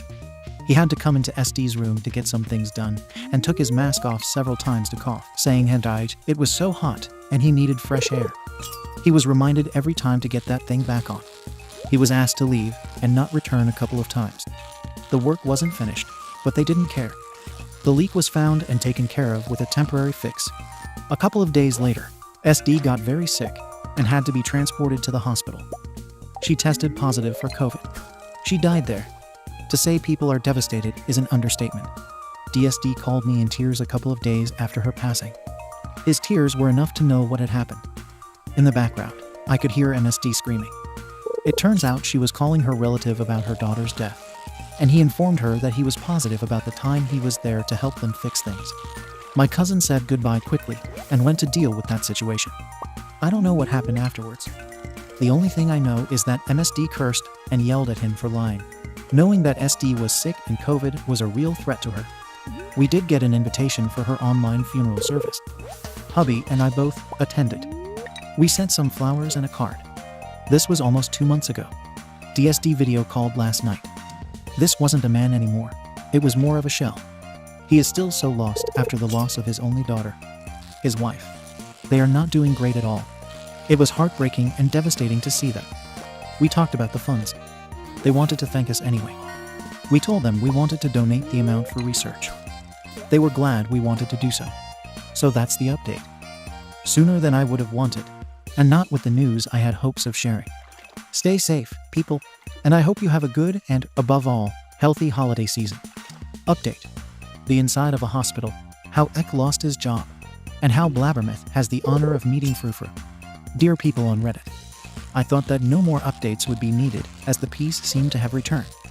It wasn't for long, however. Last time, I gave an update on the situation with my cousin. Now I write this as it is Ek entitled Cousin and Blabbermouth related. For those not familiar with Blabbermouth and Ek dramas, I refer you to my previous posts. Hang on tight for another long update. It all starts with Ek and Blabbermouth staying in touch with each other. They kept complaining and apparently blaming all their misfortune on me. I am the source of their problems, and if I had just done what I was supposed to do, then none of the bad things would have happened. Ek then had the bright idea that I should be punished. So what did they talk about? Well, it put me in the hospital. Ek had some friends of his follow me. Since I don't work regular office hours, it took me about 3 weeks before I noticed the same person following me around. I got scared, as I have been followed in the past. Nothing came of it in the end, but then it made me vigilant. I took some precautions to be sure, made the reports with law enforcement, and asked our nice neighbor and his wife, NN and NW, if he could keep an eye out. They would. NN has experience as a PI in law enforcement, specializes in training police dogs, and such. It happened about 5 weeks before Christmas. I was walking on the street talking on my phone when Ek and that buddy of his dragged me into a quiet street and proceeded to beat me. In a lull, I managed to hit them where men tend to hurt a lot and add some blows where I could before I set off an alarm with the volume of a ship's horn to alert people and do my best to get away. Where I'm from, civilians aren't allowed to carry guns, tasers, or stun guns like in the US. So save the get a gun talk. Police and ambulances came. Reports were made, and the whole shebang. I was brought to the hospital, and the damage was a lot of bruises, 6 broken ribs, a broken wrist, and some bruising to the organs. I'm doing all right. I had to stay for a little while as there were some concerns about my liver and kidneys. Now, who is wondering where Blabbermouth is in this story? Don't worry, I'll tell you. To preface, in the time we have lived in this neighborhood, NN and NW have become friends of mine and my family. They both know what has happened, know about the money, and have provided friendship, sets of extra eyes, and a dog for my children to fawn over. NN and NW don't have children, not their choice, and have become another aunt and uncle to my children. The children love NN and NW and are Frou-Frou's biggest kid fans. Kids NW and NN just a bit were begging for a sleepover with them. So after quarantine, testing negative on PCR tests, and such, NN, NW, and Frou-Frou had my children over. Blabbermouth found out where my kids were. I think she has been following them. And on the day that Ek and his buddy were beating me up, she went to them while they were outside and tried to convince them to come with her. When they refused, she grabbed the youngest and tried to drag him with her. Bad move, Blabbermouth. Frou-Frou needed his walk, and my children took him for that walk. NN was around, but not close enough to intervene swiftly. There was no need. Frou-Frou did. The moment she tried to drag my youngest away, Frou-Frou came sprinting towards them and started barking his head off, growling when he wasn't. NN heard his dog, saw who was there with my kids, and called the cops while running towards the situation. A little while later, Blabbermouth got to quality test the backseat of a police vehicle. According to NN, she was behaving like a Karen. I hope I used the term right, telling everybody that was in the vicinity how NN should be arrested for having a vile and dangerous dog, and that she didn't do anything wrong.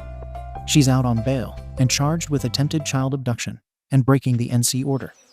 Ek and his buddy also had bail set and paid it along with some nice charges. As to what Blabbermouth was thinking, I don't know. I know that Ek's idea was to beat me into submission. Hubby had a not-so-nice chat on the phone with Ek's mummy, as she called him, and asked if we could drop the charges. It turns out that Ek's boss fired him. It seems that he had some disciplinary action going against him already. And this was the final straw in his boss's eyes.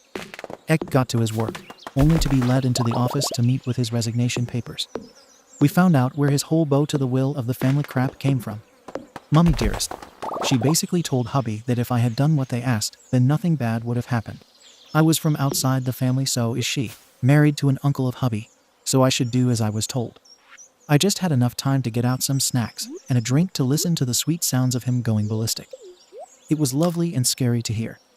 I took the phone when he took a breather and told her she heard what he had to say and the whole spiel of contact my lawyer, harassment, yada yada. Click and block. She hasn't called since. Note: Ek now had a good job that paid well.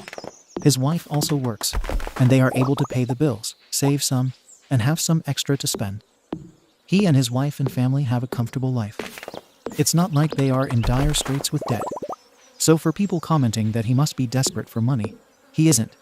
After this incident and a couple of attempted break-ins, a neighborhood watch was formed. We gave the people involved a photograph of Blabbermouth and of Ek. I told them only that we had NC orders against them, and asked them to call law enforcement if they were spotted in the neighborhood. All in all, we had a nice Christmas and New Year's Eve. We are doing as well as we can. I am still sore and have to go to the hospital for checkups. Hubby and I are getting increasingly concerned since Ek and Blabbermouth are not deterred by the piece of paper that states no contact order. Moving again is out of the question. When hubby and I were talking one night while the kids were in bed, eldest had come downstairs and overheard us. He was aware that he didn't want to move. His reasons were that if they did this, and we would move again after each escalation, we would have to keep moving.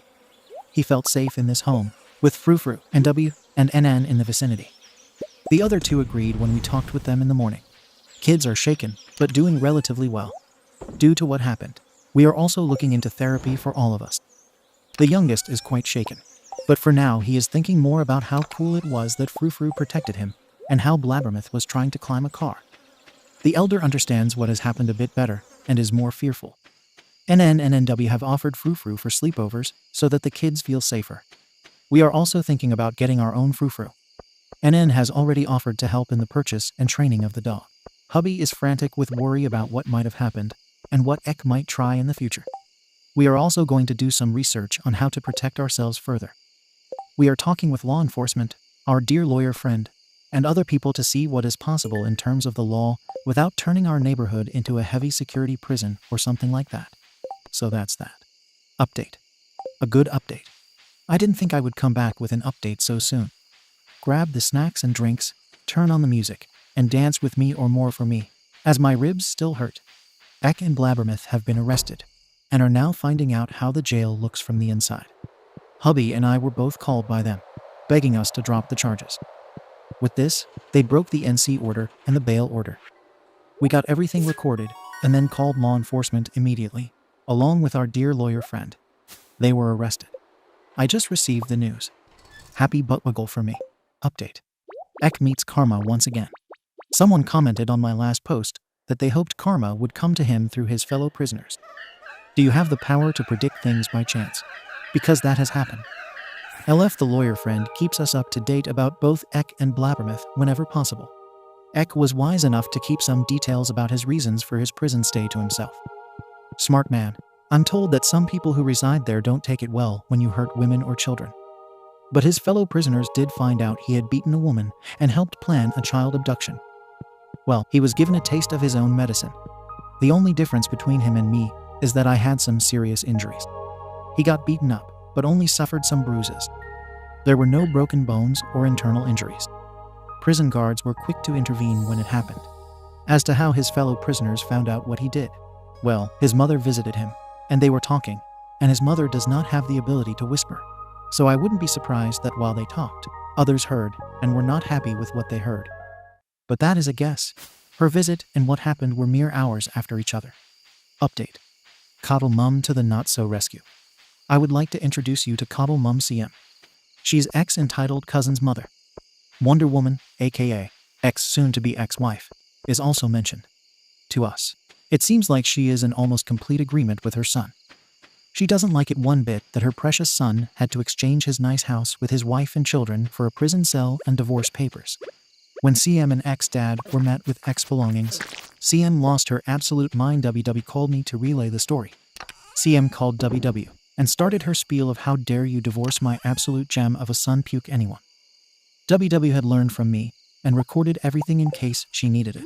WW just simply waited till CM had to draw some breath before she said something along the lines of that Ek should be happy he wasn't charged with financial abuse as well, proof aplenty according to her, and that since she loved her son so much, she could have him, as CM always thought WW's only purpose was to provide Ek with children and meet his every need. Some other things were said, and WW is a woman who I start to admire more with each passing day. Really, it's like she broke free and became something amazing. She doesn't care that people play the family card. She learned from my mistakes, and unlike hubby or LF, she doesn't sugarcoat her words. She told me in no uncertain terms that I behaved with too much caution and forgiveness and should have burned them to the ground the moment they started their crap. I have to admit, I agree. Ex-Dad walked in on that conversation and lost his mind on CM. WW told CM that she did not want any contact. Ex-Dad could call, and they would make arrangements for him to see the grandchildren. WW is working with a lawyer and social services on how to approach visits between CM and her grandchildren concerning some things that you will read below. So after getting an earful from her soon-to-be ex-Dill, CM started calling me and hubby, demanding that we drop everything and beg their forgiveness for nonsense like tearing the family apart and not doing what was right. We recorded, hung up, blocked her, saved everything we needed, and filed for an NC order. But when all of her shenanigans didn't work, she tried something else.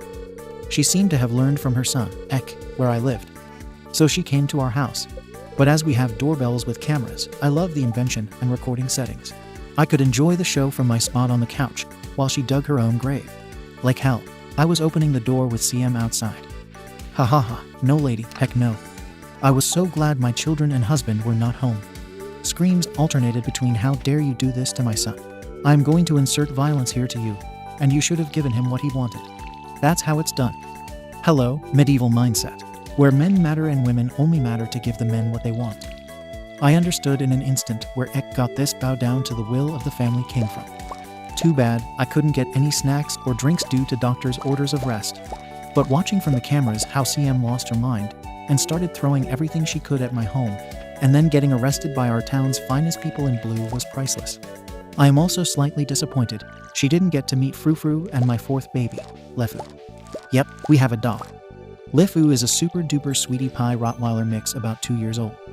Total lapdog for us, and just the right kind of protective. He was already being trained by the name he used. It turns out that NW knows the breeder, and she was asked to name the pups of this litter. Lefu and my family have been doing some extensive training with an N. This day, Lefu was at the vet with my husband and children for a meet and greet and health inspection. So hello, LF, do you still have some spare time? Now you don't, or have even less. LF is sometimes wondering if my husband was adopted, because he can't believe the sheer stupidity of some of his family members. Spoiler, he isn't adopted. Join the club. WW has also been updated about this. I thought she might need it for CM and the visitation of the grandchildren. Oh, and WW got the job. She is also in the process of further protecting herself, but I won't share that information. I don't condone violence, but that woman should be happy that neither my husband nor my kids, Lefu, NN, or NW Frou-Frou, were around. She would have been toast. But hey, the plus side is that she now knows what the bench in a cell feels like from my point of view, at least. Update. Mill blew it. Dear Reddit people, I hope you are all well. I have a new, long update. The title says it all. Last week, on Saturday, we went to have coffee with my Phil and Mill, as we often do. We made sure to give them a call, notifying them we would be coming, so Phil could notify Bill in case he wanted to come. The NC order works fine. Bill is not in the mood for visits from our local people in blue and fine.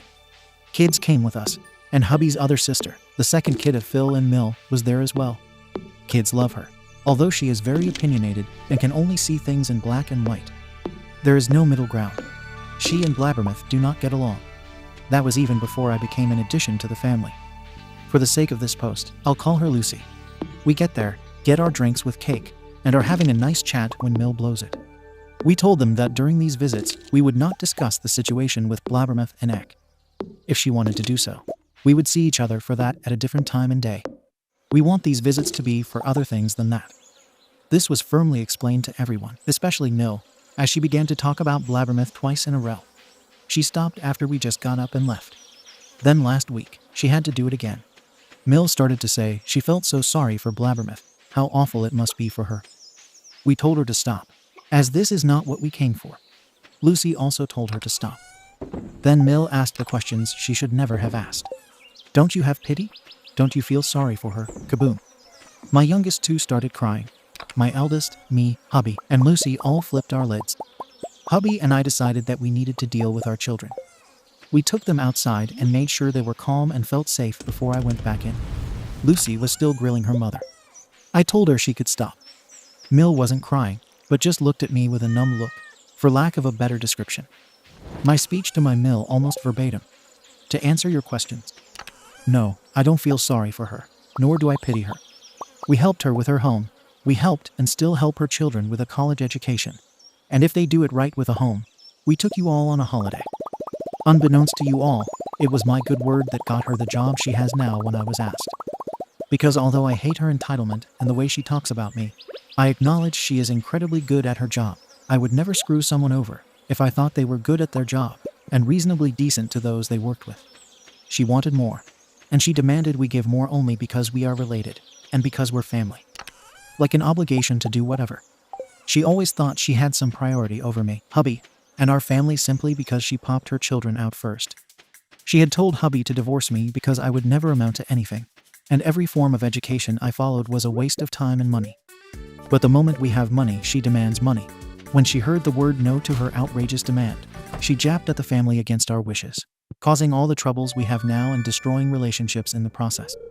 She talked with Ek about attacking me, hurting me, and abducting our children and acted on it. I needed surgery because of that attack, and I'm not out of the woods yet. Our children are in therapy because she tried to take them against their will.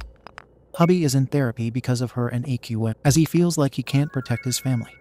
I will be fine, but she had the audacity to F with my family. Don't ever expect me to feel sorry for her after all the crap she has put my family through. Her own family FFS. Family only has value for her when she can get something from them, no matter the cost to others. As long as she gets what she wants without the need to pay. You won't be seeing me or the children for a while. I don't care what hubby decides. You are his mother, and I will never tell him he can't see you or talk to you. I love you with all my heart. I thank you for raising my husband into the man he is now. But I will not put the children through this sheer favoritism and the hurt it causes them. To Phil, we won't be coming for a while. We have so much to deal with already and can't have Mill add to it. I or hubby will give a call to discuss some things. With that, I grabbed the coats and left. Hubby had a call with Phil later. They had a long talk about how he had enough of his mother's favoritism towards his sister when there was conflict. He told Phil that he holds no grudge against him, but he needs a break. Lucy and I needed to do some shopping together yesterday, and she told me that Mill could only sit afterwards. According to Lucy and Phil, after we left, Phil didn't say anything to her. He just took the mugs, plates, and stuff to the kitchen, placed it in the dishwasher, wiped everything down, and then sat on the chair, looking at her and just telling her, as calm as ever, you blew it. The daughter-in-law, who forgave so much, was willing to let so much slide, helped us out so much, and tried not to involve the law because of us, and our family has had enough. And she is right. Mill started crying. Lucy was asked to leave then. To her credit, she leaves us alone. Normally, I would have taken her to certain appointments, but she and Phil made other arrangements for the time being. We are NC with Mill for a while. My children are devastated. They knew that Mill had a soft spot for Blabbermouth, but they are shocked that their grandmother ignores the hurt her own daughter causes to her son, daughter-in-law, and grandchildren. They miss her. They have a lot of questions. Hubby is broken and angry. He had a talk with his therapist about it. He misses her, but he told me that his mother needs to learn a harsh lesson now. I told him once again that I would never demand from him that he stop seeing his mother. If he wishes, he can go, he can call, whatever. I wouldn't be angry. He knows my boundaries. I simply won't go to visit her, nor am I willing to talk to her. For now, we don't want the children to go there as well. If she wishes to apologize, fine. Not now, as I'm still fuming. If or when she wants to apologize, she will have to come up with an insanely good apology, as I'm not willing to sweep this obvious favoritism under the rug. I've done that too much already. For now, I have her blocked on my phone. And I have removed myself from the family group chat. I love my Mill tremendously. She helped us a lot when the children were little. In our time of need, they and my parents were there. They have always respected our parenting decisions, even though they did not always agree with them. When Mill and Phil babysat, they respected our wishes. She would freestyle when they were a bit older, but made sure they had their sleep, ate healthy meals and snacks, with the occasional treat and such. I was always treated with love and respect. I helped them out whenever and however I could. So this hurts. She has seen me in the hospital. She saw what was done to me. She has seen the fear my children had and have, and she has seen the hurt in hubby's eyes. She has seen this, and all she knows and does is turn a semi-blind eye to her daughter's actions. She acknowledges X's actions against us, but not her own daughter's. Hello, therapist. I just want this nightmare to end. Update. Update on Mill blew it. A small update on Mill. Mill contacted hubby. She went over to our house. Hubby was home alone. He took a week off. We were expecting a parcel delivery. The delivery man came, and hubby checked the cameras and went to open the door. Parcel, signature, yada yada. As the man went, Mill came. She came up to him and started talking. Hubby just stood there with the parcel in his hands, and after she stopped talking, he told her, "Mom, your own daughter tried to hurt your own son and harmed your daughter-in-law and grandchildren. She knew OP would be attacked and encouraged it. If she did not, she knew and didn't care what would happen to her. She didn't report it or do anything to try to stop it. My wife will probably need surgery again. Side note, the left kidney, liver, and spleen were always problematic, thanks to Ek and the beating, even more so to the point they might need to be removed.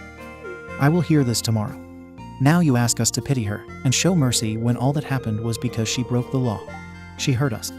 You keep choosing her, even when things like this happen and hit you across the face. When you see the damage she has done with your own eyes, you keep finding excuses for her horrible behavior. I've had enough. I know you love her, and I will never ask you to choose sides. I only ask you to condemn her behavior and actions, nothing else. You don't. By asking us to show mercy and feel pity, you don't. We don't blame you for what happened. We blame Blabbermouth and the Ek. Don't blame yourself for what they did. Stop defending her. Get therapy. You need it. You need to see what is happening and accept that, by no fault of yours, your daughter has hurt others. I love you, Mom. Now you need to go away. I don't want to talk to you when you continue to excuse her behavior and the harm she has caused others. Don't contact us. We will contact you if we ever feel ready to." Then he shut the door and locked it. Mill just stood there for a little while and left. I found hubby bawling his eyes out when I got home an hour later. I've sent the recordings of the doorbell camera to LF in case we need an NC order for Mill. I don't think so, as he is the golden son, and she always tends to do as he says. But better safe than sorry. In the evening, Phil came by to watch a game with hubby, and he told us what happened after Mill came home. Phil asked where she had gone, and she started to cry, scream, etc., and relayed what happened. She doesn't want to lose her son and his family. She asked herself why it had come to this, to which Phil truthfully answered that his son hubby was right. She kept choosing her daughter over her son, no matter what. She can still love her daughter, but condemn what she did. She doesn't. Mill told him that all she feels is the need to protect her child, to which Phil responded that, however understandable that may be, by doing so she hurts her other child. A child who also needs her. Paraphrased. Love both and don't choose sides. Your daughter hurt your son and his family. Your son hurts because his own sister has hurt his wife and his children. He hurts because she cares more about getting what she wants. He hurts because you can't see that. Love both, as is natural to you as a loving mother. But open your eyes to the hurt that has been caused. She asked him if he could help her with hubby and me. And this is how he responded, again paraphrased. I will not lift a finger to help you in this situation with them. This is all your own doing. I have warned you many times in the past, more so in the last year, that this might happen. These actions might have this outcome. Our son's idea of therapy might be a good idea. However, this will not automatically mean you get to see them again and be in their lives. Before this mess started, hubby and OP were kind, had an open mind, were trusting, tended to see the good in people, and when bad things happened, they tried to see what caused them and condemned them whenever they deemed it was warranted. They are still good, kind people. They still try to see and figure out what caused certain things, but they have become suspicious of people's motives. They aren't so trusting anymore. They are scared that they will get hurt, and that the children will get hurt. If you ever want a chance to see them again, you need to respect them and their decisions. Accept that they might not forgive you for whatever you do. By now, you know that they, and especially the OP, will not excuse behavior in the name of family any longer. She and our son have finally learned to stand up to such a degree that nobody dares to mess with them. You and OP are both loving people. You love your husbands, children, and others. The difference between the two of you is that OP is now willing to go ballistic when she feels her children and/or husband are threatened. Don't mess with this mama bear. She will not back down if you go too far, and you know it. Do you understand why I love and respect this man so much? Mill just kept crying silent tears. Lucy also tells me that her mother is a shell of who she was. She keeps saying that she lost her son and his family and how sorry she is. To be honest, I feel like karma came for Mill. As of now, I don't feel any inclination toward having contact with her. She is elderly, and I know that she might die without ever seeing us again. It hurts a lot. She really means so much to me, but I will not expose myself or my children to her favoritism. She may be crying about how sorry she is, but I will only believe her if she proves it. I don't believe in words anymore, just actions. What we need is for her to show us that her love for Blabbermouth should not blind her to this degree. I hope she can. I truly hope so. She won't get a get out of timeout card because she is family. Update. Bill and Blabbermouth have come to beg. A comedy. Dear Reddit family, another long update. Trigger warning for some violence or abuse. I started writing about my experiences simply to gain insights and opinions, blow off some steam, and as a somewhat therapeutic measure, so to speak. I found out that my posts have been used by several YouTube channels to broadcast them to others. That's fine. When I found out about them, I was mostly interested in the comments. They really opened my eyes and showed me that I was naive, gullible, and an incredible doormat. Maybe more so than what hubby and LF told me, and W and NN found out about the posts and agree with you all. So thank you all. Other family members have also found out about the post. They weren't happy with it, and some started to spout some bullshit about privacy. But when they read the responses and saw everything from my point of view, they felt even more ashamed than they already did. In one of my last posts, people gave a lot of advice on protecting ourselves and our home. Thank you all for that. We have also been following some self-defense and martial arts classes when possible. The children were given alarms, schools were told about what happened, and protocols were written for their safety. We sold our cars and bought other ones that we parked some streets away. We have the majority of our groceries delivered as well. A company specializing in home defense was told to make our home feel safe again. We have a contract with that company, so in case crap hits the fan, they know to haul their butts our way ASAP. Local law enforcement also has a big red flag attached to our phone numbers and addresses. We don't expect a lot now, but better safe than sorry. We certainly have learned that. The neighborhood watch is a success. We have had a lot fewer attempted break-ins and thefts. My children have found the courage to walk LeFou on their own without either me or my husband. They are not as afraid as they were shortly after the debacle with Blabbermouth and Eck. Talks with their therapists have helped a lot.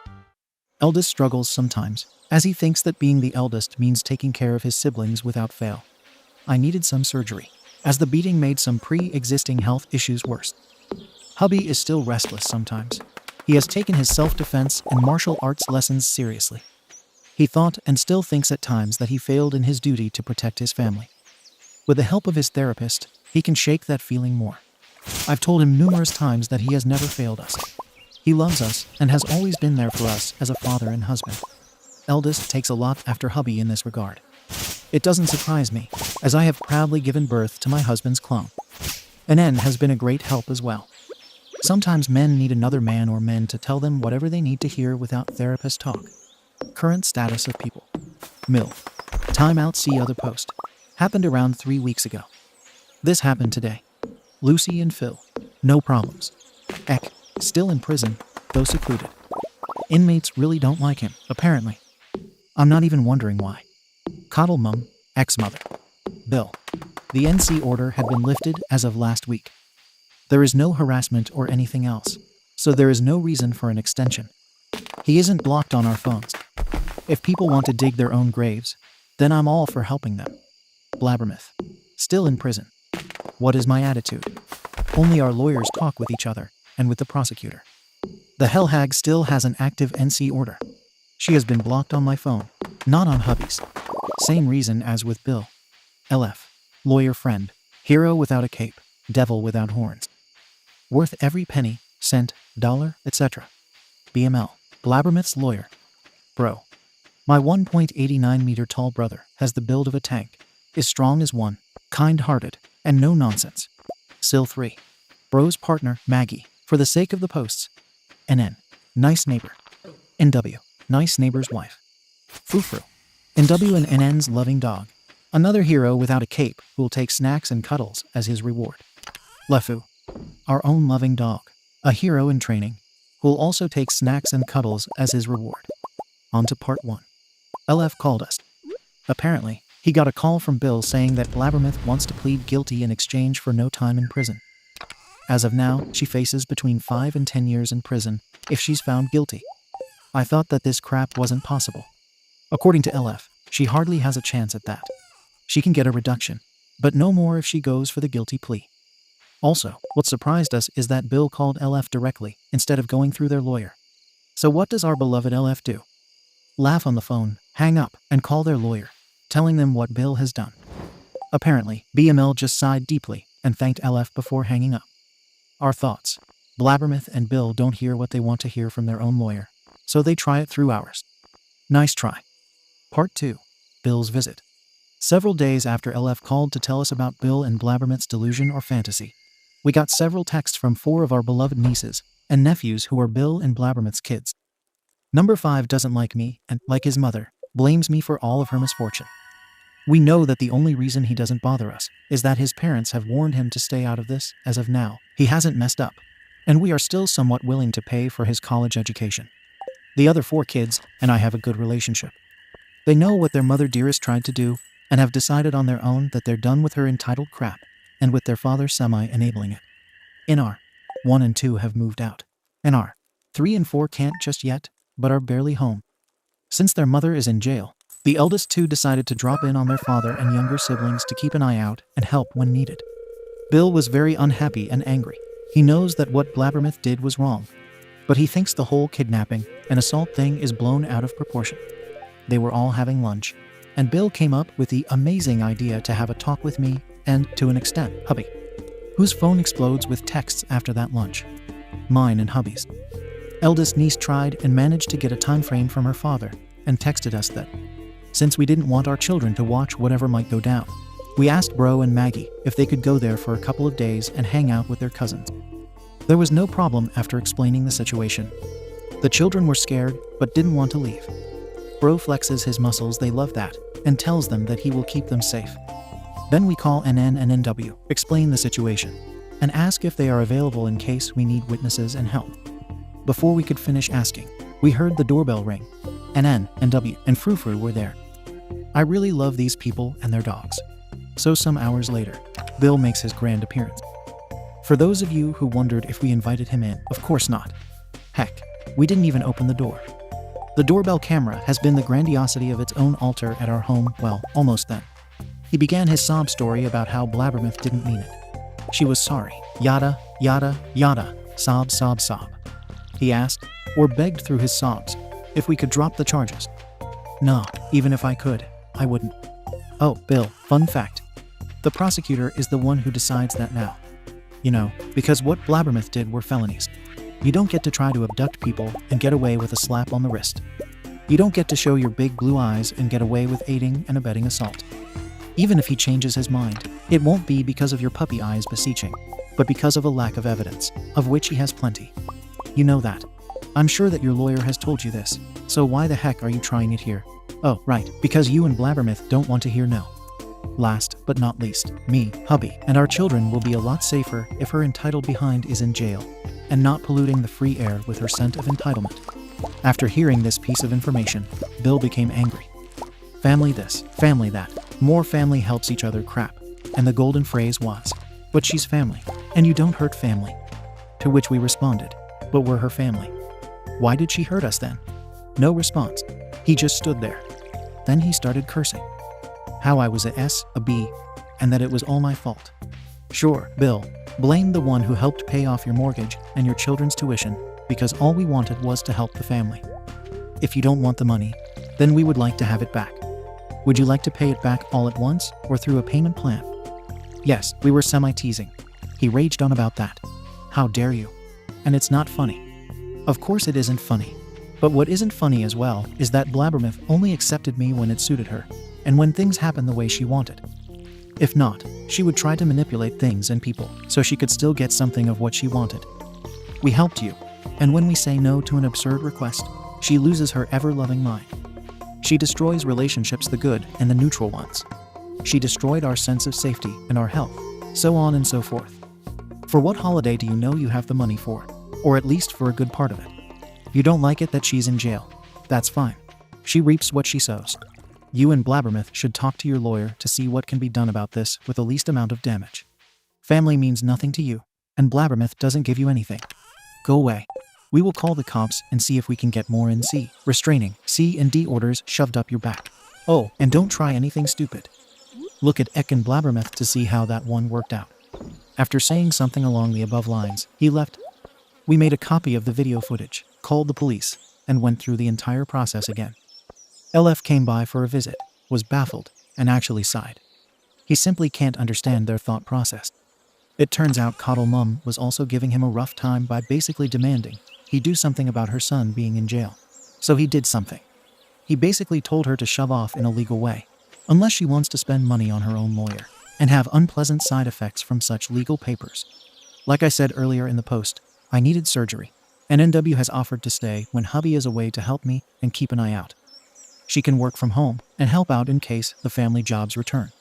She has become more than a friend. When she isn't working, we talk a lot and get to know each other on a deeper level. It turns out that NW had been in a similar situation with an ex gone bonkers, even after she got together with NN. And they try to help whenever they can, as they know the anxiety, insecurity, and fear. No ex problems for her, thankfully. Update. Do you see that? That's your college fund waving goodbye. A small but worthy update. Eldest is my eldest child. Youngest, the youngest one. LF, lawyer friend. This time, Blabbermouth and Bill's youngest child is 18 years old. I'll call him entitled Applekid Eek, as apparently the apple does not fall far from the tree. Eek is going to start college in September, if everything goes well. As some readers might know, I have a college fund for some people in the family, Eek included. They have strict stipulations, and it only covers books and tuition. No extracurriculars, housing, or living expenses. They want to go and live somewhere else. Fine, on your own dime, that is. At the start of this whole drama, the eldest had finished college. The second is set on graduating this year, and the two middle ones are busy with college. Eek is the last one. With all that happening, Eek reared his head from time to time with offhand remarks, and, in the beginning, demands for money. We made it very clear, in words and on paper, that if he continued with this, or did other things that were by law not allowed, he could wave his funds goodbye. Hubby and I operated on the notion that a child shall not suffer for its parents' blatant stupidity. If they decide to be stupid themselves, they shall reap what they sow. Blabbermouth and Bill have had some stern talks with Eek to keep his head down and to his studies so he could get his things paid for. They have always known we would never just hand over the money, but get the information, confirm it, and pay for it. Still, they didn't complain about that free money. About the incident. We have instructed eldest to not escalate situations, call us or law enforcement, and seek out other adults if needed and possible in case of conflict. Filming whatever he could was something he already had figured out. Well, Eek and eldest met by chance a couple of days ago, while eldest and his siblings went out together. Eldest just gave him a hello and turned to walk away. Eek didn't like seeing him or whatever and started to shout and curse at eldest, preventing him from leaving. My two youngest heard the commotion and ran to their brother's aid. The youngest started filming. Eek kept pushing his chest against eldest and giving compliments to my son. He never hurt him and stayed calm.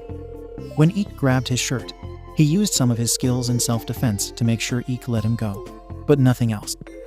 My middle child then said something to Eek. Is it a family trait to want to go to jail or something? If you hurt him, you will go there. You might see your mother again.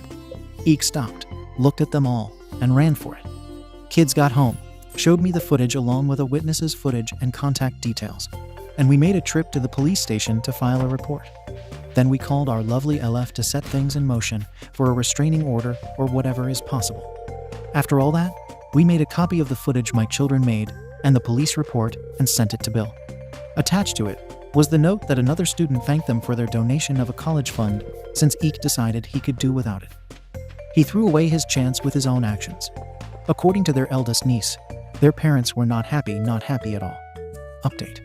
Mill goes to therapy. Another update on my Mill. This one is shorter. Recap. Blabbermouth is in jail. Mill asks us for mercy and pity. We tell her, heck no, we tell Mill to get therapy and go to NC. People in the story. Mill. She is a good woman, but her love for her daughter Blabbermouth makes her utterly and completely blind. We are in NC with her. Phil, a good and wonderful man. Lucy. SIL, another sister of hubby. Not entitled. Hubby. My husband, Rock, stand-up comedian, and greatest love. Eldest. My eldest child. Youngest. My youngest child, born 5 minutes after their twin. Yep, I have twins. No, not identical. Different genders. Characters are freakishly alike, though. Therapist. Mill's therapist. This week Lucy came by for a cup of coffee, and she gave us some, maybe shocking, news. Mill has found a therapist. This one is part of the same practice as our therapist.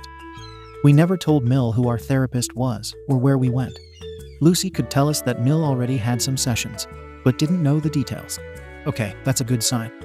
Well, we still eye it with some suspicion, but let's see where this takes us.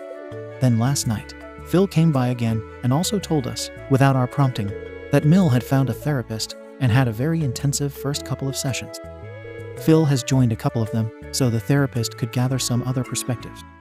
He didn't tell us before, as he wanted to be sure that it wasn't a one-time thing. It seems that Mill came home after a session, and when Phil asked her how it went and how she feels, she seemed to have said something like, "I really made stupid mistakes, didn't I?" Phil asked her why she thought so, and she told him that what he had said to her see previous posts was something that the therapist said as well. The therapist apparently said that to love a child isn't wrong, but the actions that are caused by that love can do wrong to the child, and, to an extent, others as well. Or something like this. She seemed very sorry and understood better what went wrong. Mill is finally beginning to understand the consequences of her actions. Hallelujah. We remain in NC for now. We like to think that this is a good start to Mill's learning process. Although it seems like good news, we are still apprehensive about letting her into our lives as of now. Our therapist knows about this all and has asked us to think about family therapy. We are thinking about this, but we want Mill to really understand why her actions drove us to go to NC. Let's see what this brings. Update. Mill continues with therapy and asks us to join. Spawn of Blabbermouth makes 2 new friends. Hello Redditors. It has been a month, and I would like to give you an update on the current status quo. Cast. Hubby. My soulmate. Phil. My father-in-law. Lucy. Hubby's sister. Elder sister of Blabbermouth. Younger than my husband. Mill. My mother-in-law. Spawn of Blabbermouth. Blabbermouth's youngest. One who kissed his college fund goodbye. Henceforth known as Saga. NN. Nice neighbor. NW. Nice neighbor's wife. Update on my own health. I'm healing quite well. I am home now, and the doctors are pleased with my recovery. I can walk longer distances and work from home. I don't work to my fullest capacity, but I'm grateful that I can do some things again. The update. To my utter surprise, Mill continues with therapy. She goes once, sometimes twice a week, and according to Phil, she has been making quite a bit of progress. Mill has asked us to go to 1 or multiple sessions with her. It was her own idea.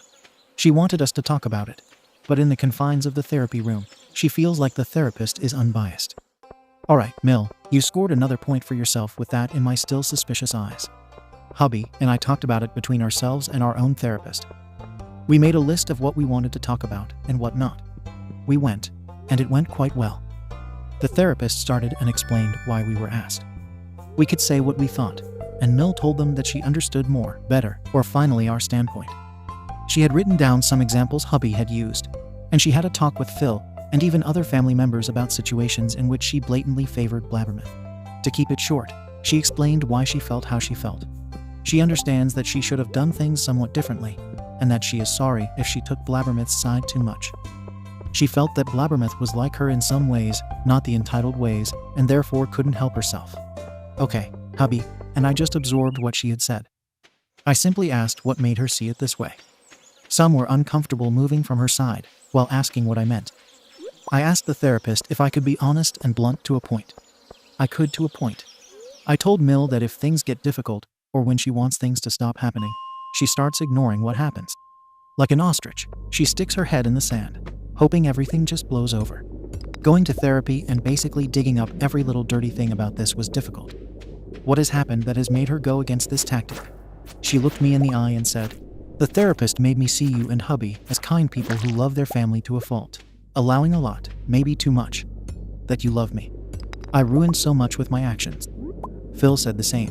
Aunts and uncles said the same, even the ones who hurt you. The fact that my own son, you, and the children didn't want any contact with me was the wake-up call. I know what I did was stupid, but I really had the feeling you blamed me for everything that happened and what was still going on. I asked if I could speak on my own behalf. I told her that I didn't blame her for what was going on. I didn't blame her for the things Eck or Blabbermouth did. That was their choice, not hers. She had nothing to do with any of it directly. However, I told her that by giving in so much in childhood, adolescence, and adulthood, Blabbermouth got accustomed to getting her way and expecting others to do what she wanted. If she didn't get her way, she would manipulate to get her way. What felt like a knife through our hearts was that I was attacked and in danger. Our children were in some danger.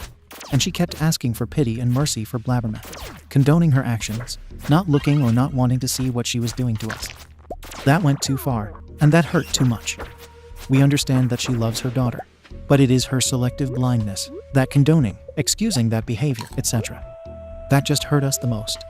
I repeated what I have stated before. Love her as you want. I cannot and won't tell you who to love or not. But look at the actions of a person and the facts about them. She hurt us, your son, me, and your grandchildren. We also matter. Hubby said he agreed with this and added his own feelings as well. She started crying and saying she was sorry. She simply didn't or couldn't believe one child was hurting her other one. It ended there with a new appointment for a couple of weeks, a summer holiday for the therapist. I think it's a good start, so to be continued. NC will continue outside of the sessions. In the meantime, we have also had to deal with Sam, Blabbermouth's youngest. Last time, he tried to intimidate my elder, and by doing so, he could say farewell to his college fund. The grapevine, his elder siblings told me that his father, Bill, shouted at him for his stupidity, as Saab had been warned not to do anything against any of us. We were still willing to let him use the funds for his college education, but he had to stay out of the situation. Bill and Blabbermouth were told that very clearly thanks to LF, and they made sure that it was clear to Saab. Well, Saab wasn't too pleased. He got yelled at by his father and by his mother during a visit.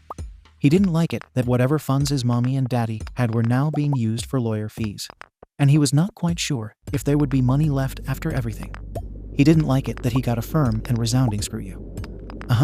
No from his two eldest siblings after he demanded from them that they pay for his college education. His reasoning was that, since they had jobs, they should help him out. He didn't like it that both sets of grandparents weren't helping him out with money either. He didn't like it that he didn't get any support or pity from anyone. He certainly didn't like it that when he asked our aunts and uncles for money and started to whine, everything fell on deaf ears, and he got told that this was a lesson that he needed to learn. Poor Saab. A lot of things happened that he didn't like, and, in true Blabbermouth fashion, he blamed it on our family. What does the idiot do? He came to our house, and like Eck family stupidity, I think, he came by our house. Unfortunately for him, Frou-Frou and Lefou were waiting for him in the backyard, out of sight, when he climbed over our fence. And N and W and I were at some elderly neighbors of ours a couple of houses away, and since the lady is a bit scared of dogs, we opted to leave them in our yard. The couple has adopted us, and since the lady of the house is an amazing cook and baker, to say the least, we love to frequent the place and help them out with what is needed. We were sitting in their yard, chatting away, when we heard the screams and barks. I can't really run, so I go and check the footage from our at-home cameras. Lo and behold, Saab is crouching on the same table Eck was when he had to flee for 100 pounds of protective muscle, fat, and sweetness, aka Frou-Frou. Now Saab has the honor and pleasure to meet Frou-Frou and Lefou at the same time. Saab was not happy.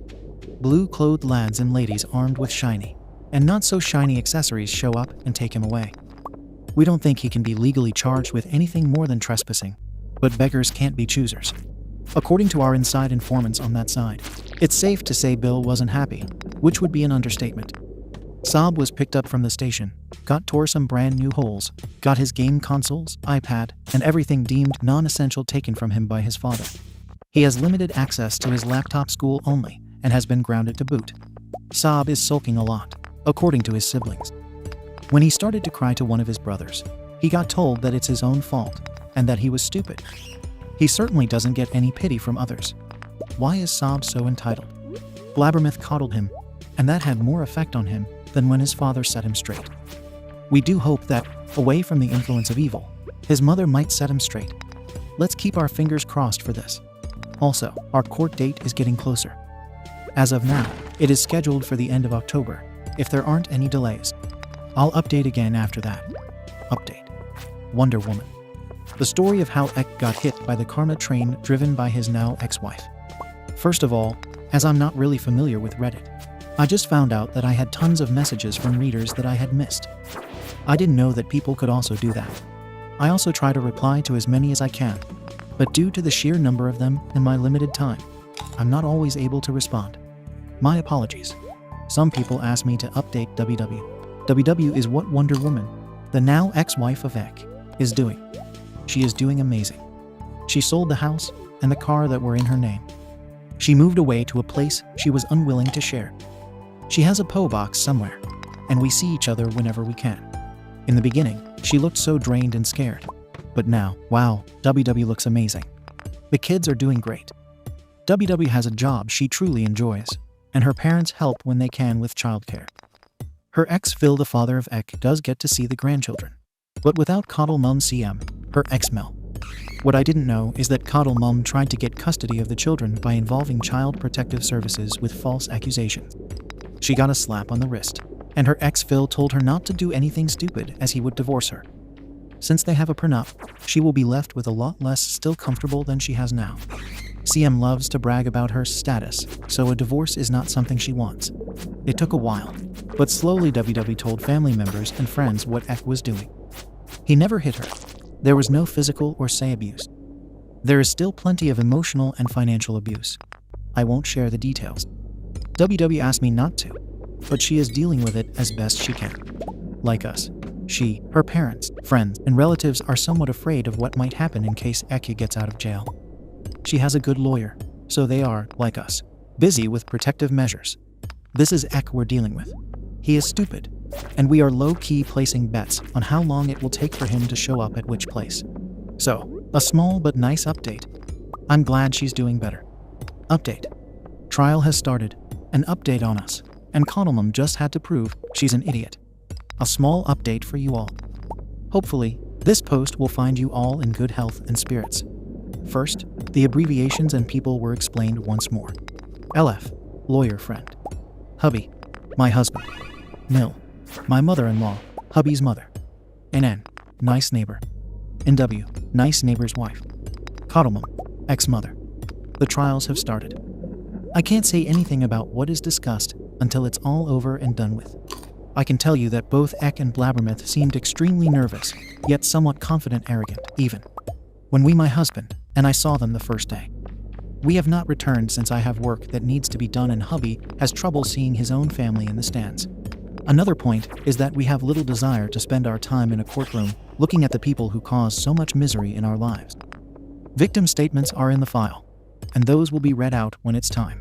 LF updates us as well as some friends and my parents, who apparently decided for themselves they wanted to be present every time or whenever they could. I told them that it wasn't necessary, especially since my parents are elderly. But my mother simply flashed me a look that said enough. My father isn't a man of many words, but he lets his actions speak for him most of the time. He said, in our time of need, you and your brother are there for us. Now we are doing what we should do as parents, and what we have always tried to do. Be there for you both in your time of need. Besides, I want to see what kind of people they are with my own eyes. My friends basically agreed with my father. I was there for their highs and lows. Now it's time to return the favor. My more devilish friends say they are going as far as they can just to see how big of a hole they dig for themselves. I love these people.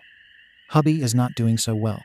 Like I said, he has a hard time dealing with the fact that his own sister and cousin are on trial for harming me and trying to take his children. Anger and sadness are his two main emotions.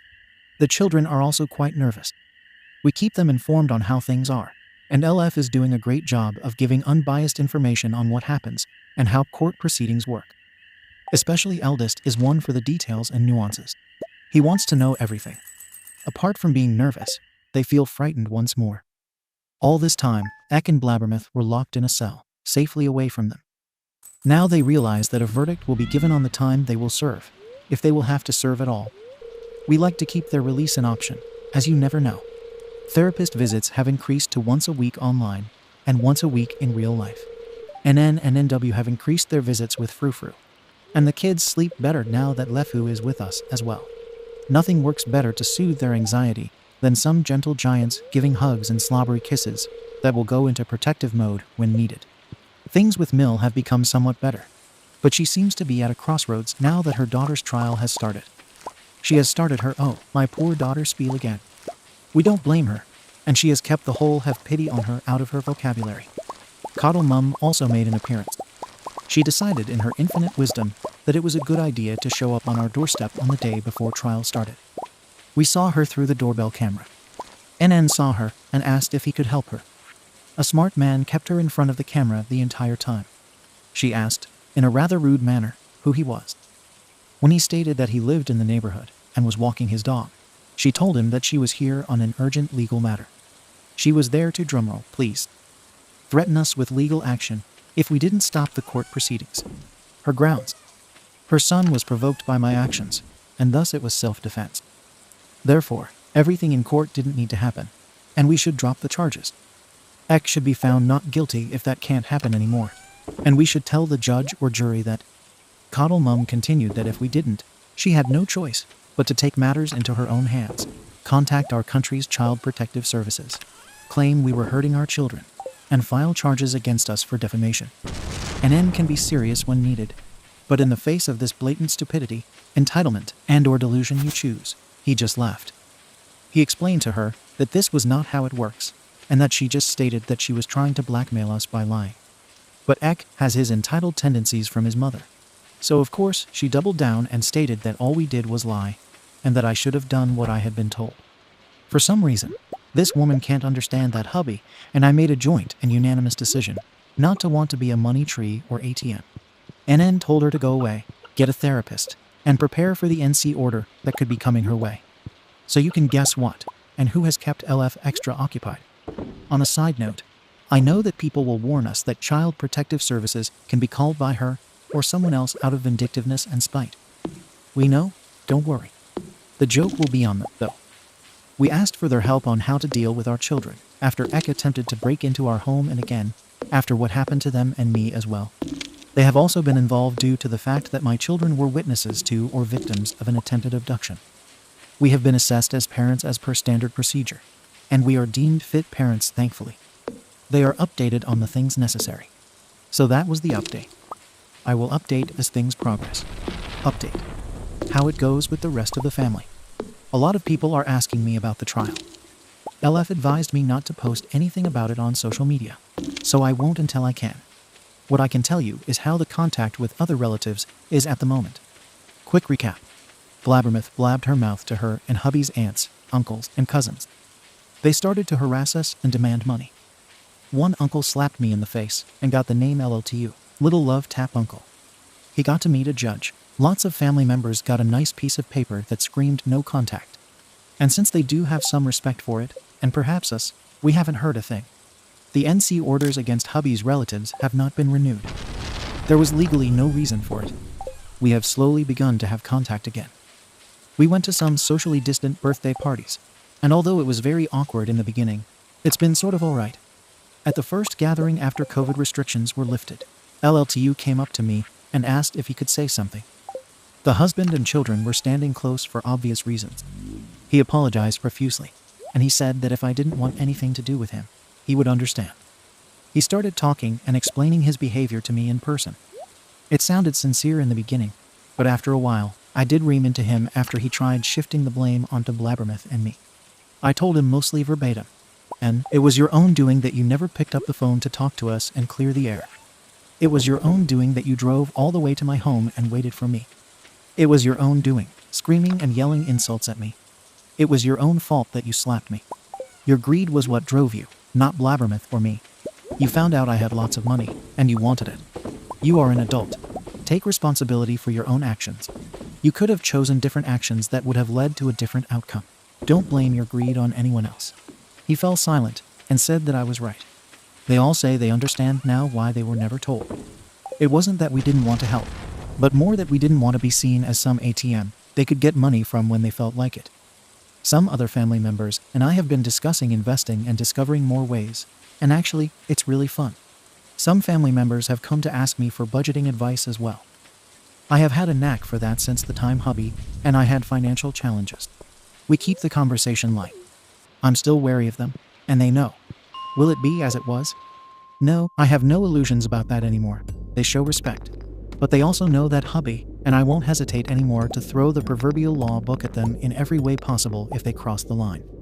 Also, we still suspect they try to get on our good side for money. We have not started any other college funds for other relatives. We won't do that at all. There was a cousin who asked for a certified loan. When asked for details, we got some shady stories, so we denied them. He sulked a bit, but that was that. I think he was reminded of all the horrors that could come his way. My own family members have been harassing my parents and brother as well. After I found out, they received a letter telling them, in no uncertain terms, to cut the crap. The entitled ones have kept a low profile since.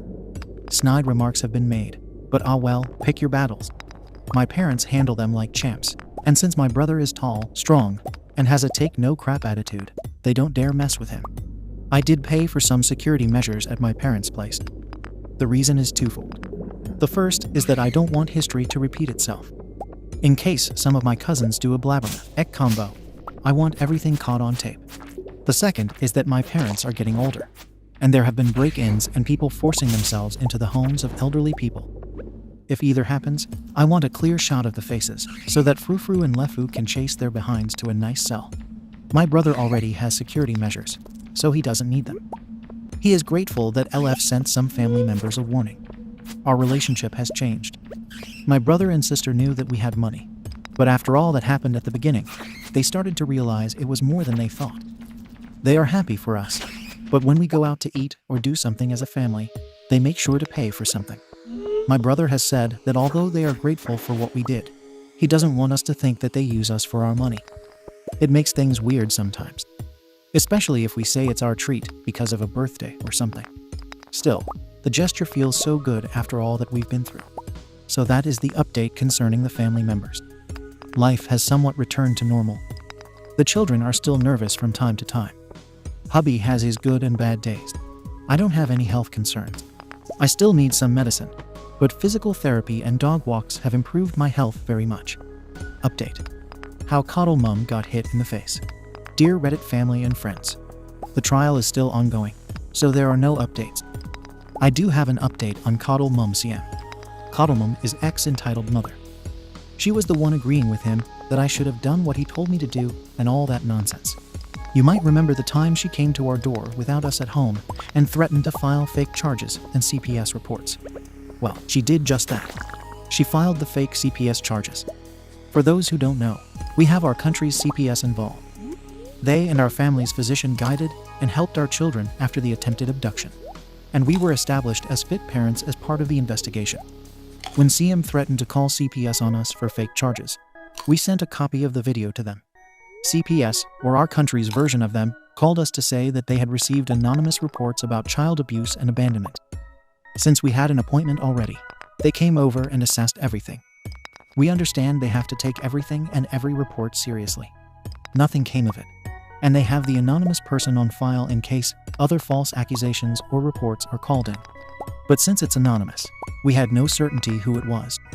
Until CM showed up at our door again, and, in a screaming fit, demanded to know why our children were still with us when she made the reports. She was ranting about how she was sure we would learn our lesson, etc. Unfortunately for her, we have cameras. Guess who got a NC order and a lawsuit on her hands for defamation and making false claims? Give yourself a treat if you guess CM. When did she get the letters? While she and her husband, Steve, were home having lunch. Long story short, he lost whatever patience he had with her. He told her he had enough of her behavior and filed for divorce. They have a prenup. but CM will receive some money. As was discussed at the time the prenup was signed. She still has plenty of savings and a nice retirement fund. She won't be penniless after the divorce and is able to afford a decent-sized apartment while living comfortably. Concerning their marital home, she is unwilling to buy Steve out and is unwilling to be bought out, so they have to sell it. For the time being, they both live in the house but sleep in separate bedrooms. From what I've also heard, CM had the idea, or delusion, that she could go and live with one of her daughters instead of buying her own apartment.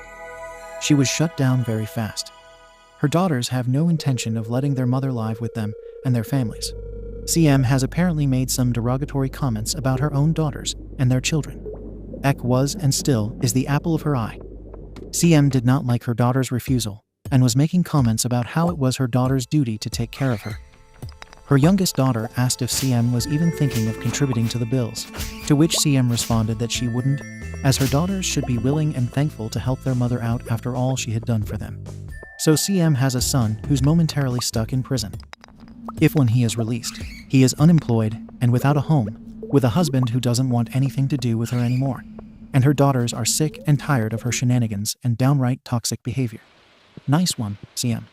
The plus side of this is that she has her hands full with this mess. Update. How Coddlemum got hit in the face begging WW for help. I had to share this one with you. Short recap. Coddlemum is going through a divorce after she got served. Steve, her soon-to-be ex-husband, had warned her that he had reached his limit. He told her that one legal letter was enough for him to file for divorce. So that's what he did. CM's daughters have already let her know that under no circumstances will they take her in after she and Steve sold the house. CM has plenty of money in her accounts, along with a nice retirement fund. The daughters refuse, point blank, to take their mother in to mooch on them, after all the horrendous things she said to them about them. Apparently, CM has no intention of living on her own and/or using her own money, so she managed to get in contact with none other than her former daughter-in-law, Wonder Woman WW. She is ex-wife. She kept her old number for Steve so they could arrange for him to see his grandchildren. She does have a new number, but she kept the old one as a ruse for CM. From what I understand, it's like this. If CM thinks that WW has not changed her number, she still thinks she has access to her and will not start searching for more information and thus find out her new number and home address. So CM contacted WW. WW answered, thinking it was Steve. Alas, it was CM, and she immediately explained the situation without greeting or asking how she was. Fun fact, WW and I had met up that day for a well-deserved day off in each other's company. I could hear and enjoy this show. Before CM could even come to the point of asking or telling WW what she wanted, WW just said this. Just stop right there, CM. I know that you are going through a divorce, that you are selling the house, and that you need a new place to live. I will not allow you to live with me. Not even when hell freezes over will I let you live with me, ever. Lose my number and say goodbye. Click. CM did not dare to call her again. We enjoyed the rest of our day while we basked in the glory of WW's righteous retort. I love the balls of this woman. Update. The end. Or so we hope. I tried to post this on Rentitled Parents, but it was removed. My dear Reddit family, it has been a while since I updated. I would like to refer to my profile to read my other posts and stay up to date. I started writing about my experiences simply to gain insight and blow off some steam, so to speak. I found out that my posts have been used by several YouTube channels and other social media platforms to broadcast them to others. I also know that some people think they're fake, and that's fine as well. I let them be. When I found out about the videos, I was mostly interested in the comments. They, along with my husband and LF, really opened my eyes and showed me that I was naive, gullible, and an incredible doormat. NW, NN, and my own children found out about the posts and agree with you all. So thank you all. Some people who appear in the story. NN, nice neighbor. NW, NN wife. Frou-frou. NN and NW's dog. Lefu, our own dog. LF, our lovely lawyer friend. Ek, entitled cousin. Blabbermouth, my insane and entitled SIL. I posted some time ago about how I was beaten up by Ek and a friend of his while Blabbermouth found my children and tried to drag one of my youngest away. They were arrested and had to await their trial in prison. Then the update about Blabbermouth and Ek that you've been waiting for. The reason it took so long was initially because of Christmas, the New Year, and the illnesses of the people involved. Then I took the time to let the results sink in. I have not been to the majority of the trial. My parents and friends have been present more to keep hubby and me up to date. Well, the case is closed. Both Eck and Blabbermouth will spend some time in prison. Everything that could be thrown at these pathetic excuses for human beings was thrown at them, all the while hoping they would see the inside of a prison cell for quite some time. For anonymity's sake, I will not disclose the amount of time they were sentenced to. Eck was convicted of a couple of things. The most serious ones were grievous bodily harm and aiding a kidnapping. Blabbermouth was convicted as well. The most serious ones for her are attempted kidnapping and helping Eck commit grievous bodily harm. After they are released, they are not to contact us or come near us. We hope they listen to that this time. Did they plan this together? Yes, they did. Eck was to beat me up to scare me and make me more pliable. Blabbermouth was to entice the children away with the idea they would get us to pay. Basically, hold them for ransom. Blabbermouth said on the stand that she never meant to hurt my children. She just wanted money. Eck's buddy has made a deal before that he would give statements, evidence, and everything, and he would walk away with probation, a fine, and community service. It turns out that Blabbermouth talked down to me because she was jealous of my success with investments, education, and a good salary. Bill also invested in some things, but his investments didn't generate as much as they hoped for. This resulted in Blabbermouth resenting me very much. When asked why she tried to take my children, her answer was, so that their mother would pay me the money I deserve, and that she owes me. The times she babysat my children or had sleepovers. Well, she thinks I should have paid her or paid her more, even when she asked if the children could stay for a weekend. Fun fact, we always got something nice alongside some flowers or something as a thank you. We've actually paid her for the handful of times she had to babysit. At the hourly rate for a nanny at that time, we paid for gas in the cases where she went somewhere. Even when she offered to help out, we paid her, either with money or a nice gift. Even though she said it wasn't needed. We paid her daughters as well when they babysat. We now know how jealous she was of our wealth. In our minds, we never actively flaunted it. But both hubby and I realize now that maybe we should have handled things differently. Still, hubby and I were flabbergasted. The audacity of this woman.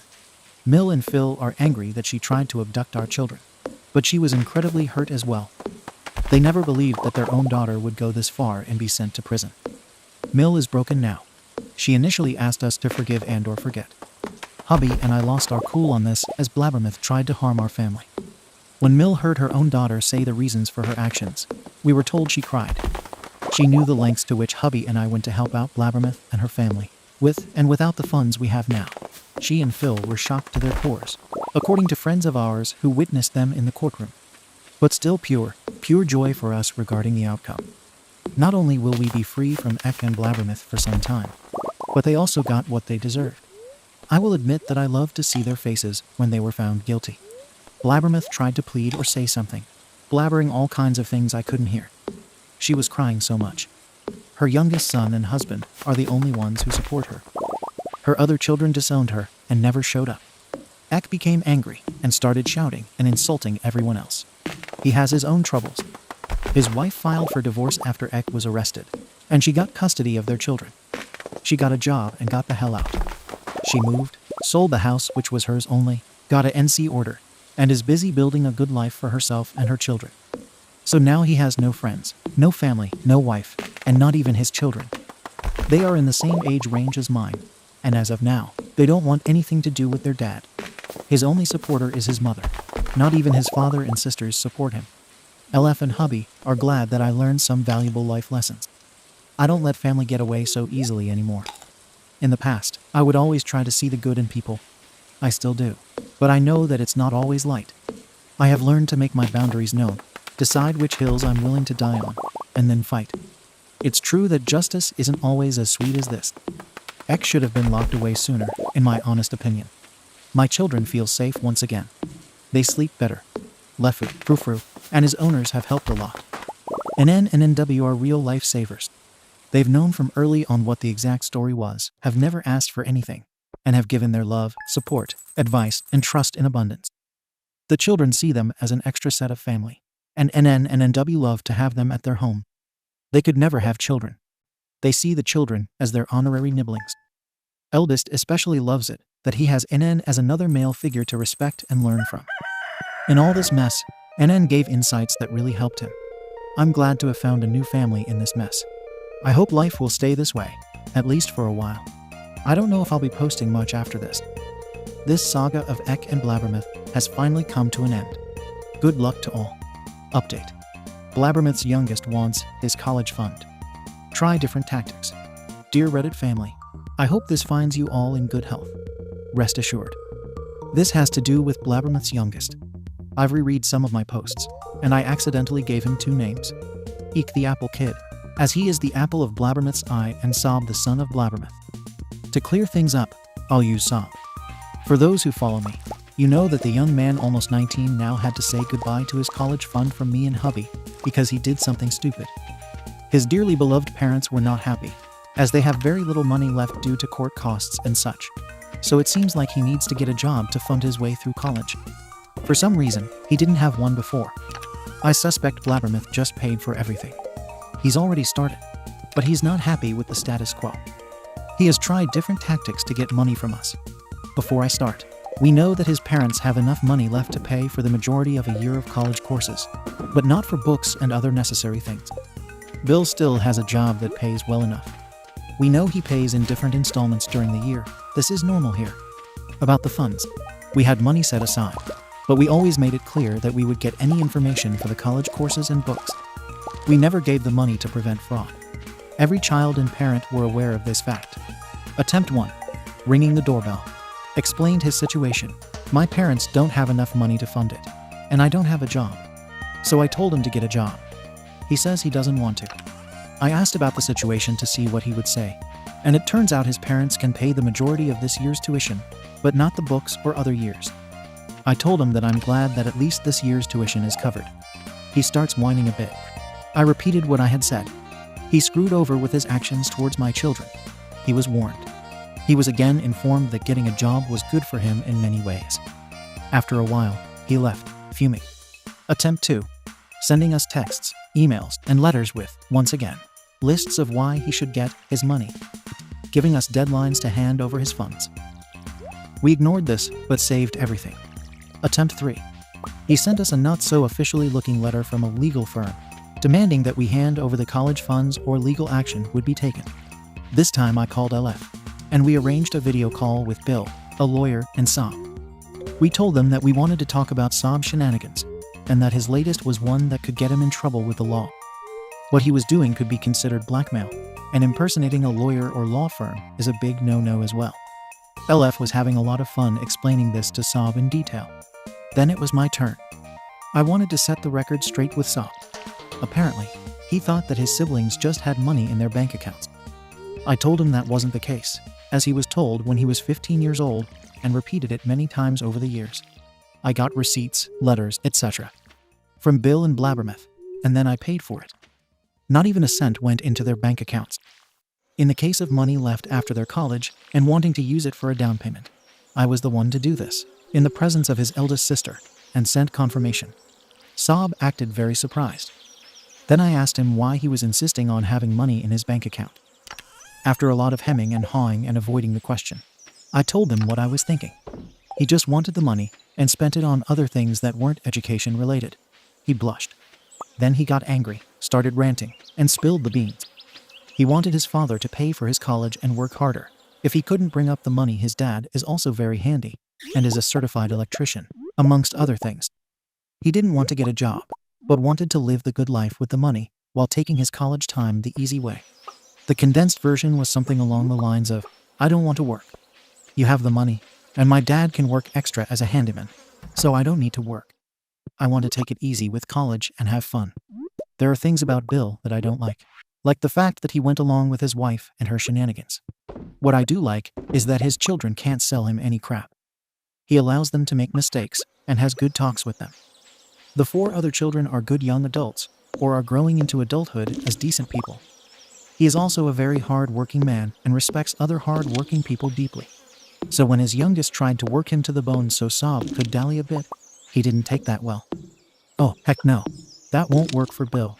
Long story short, Bill said he would deal with it and left the call. Since then, blissful silence. His siblings tell him that his father got him a job with a friend, along with a friendly reminder that Sob can also pay for his own college if he decides to ruin this. Update. Coddle Mum has burned every bridge. I didn't know I would update with news on Coddle Mum CM, but I have news. Steve and his daughters keep me as updated as they can in case CM decides that I'm being moved up on her priority list. The house has been sold, and the divorce has been finalized.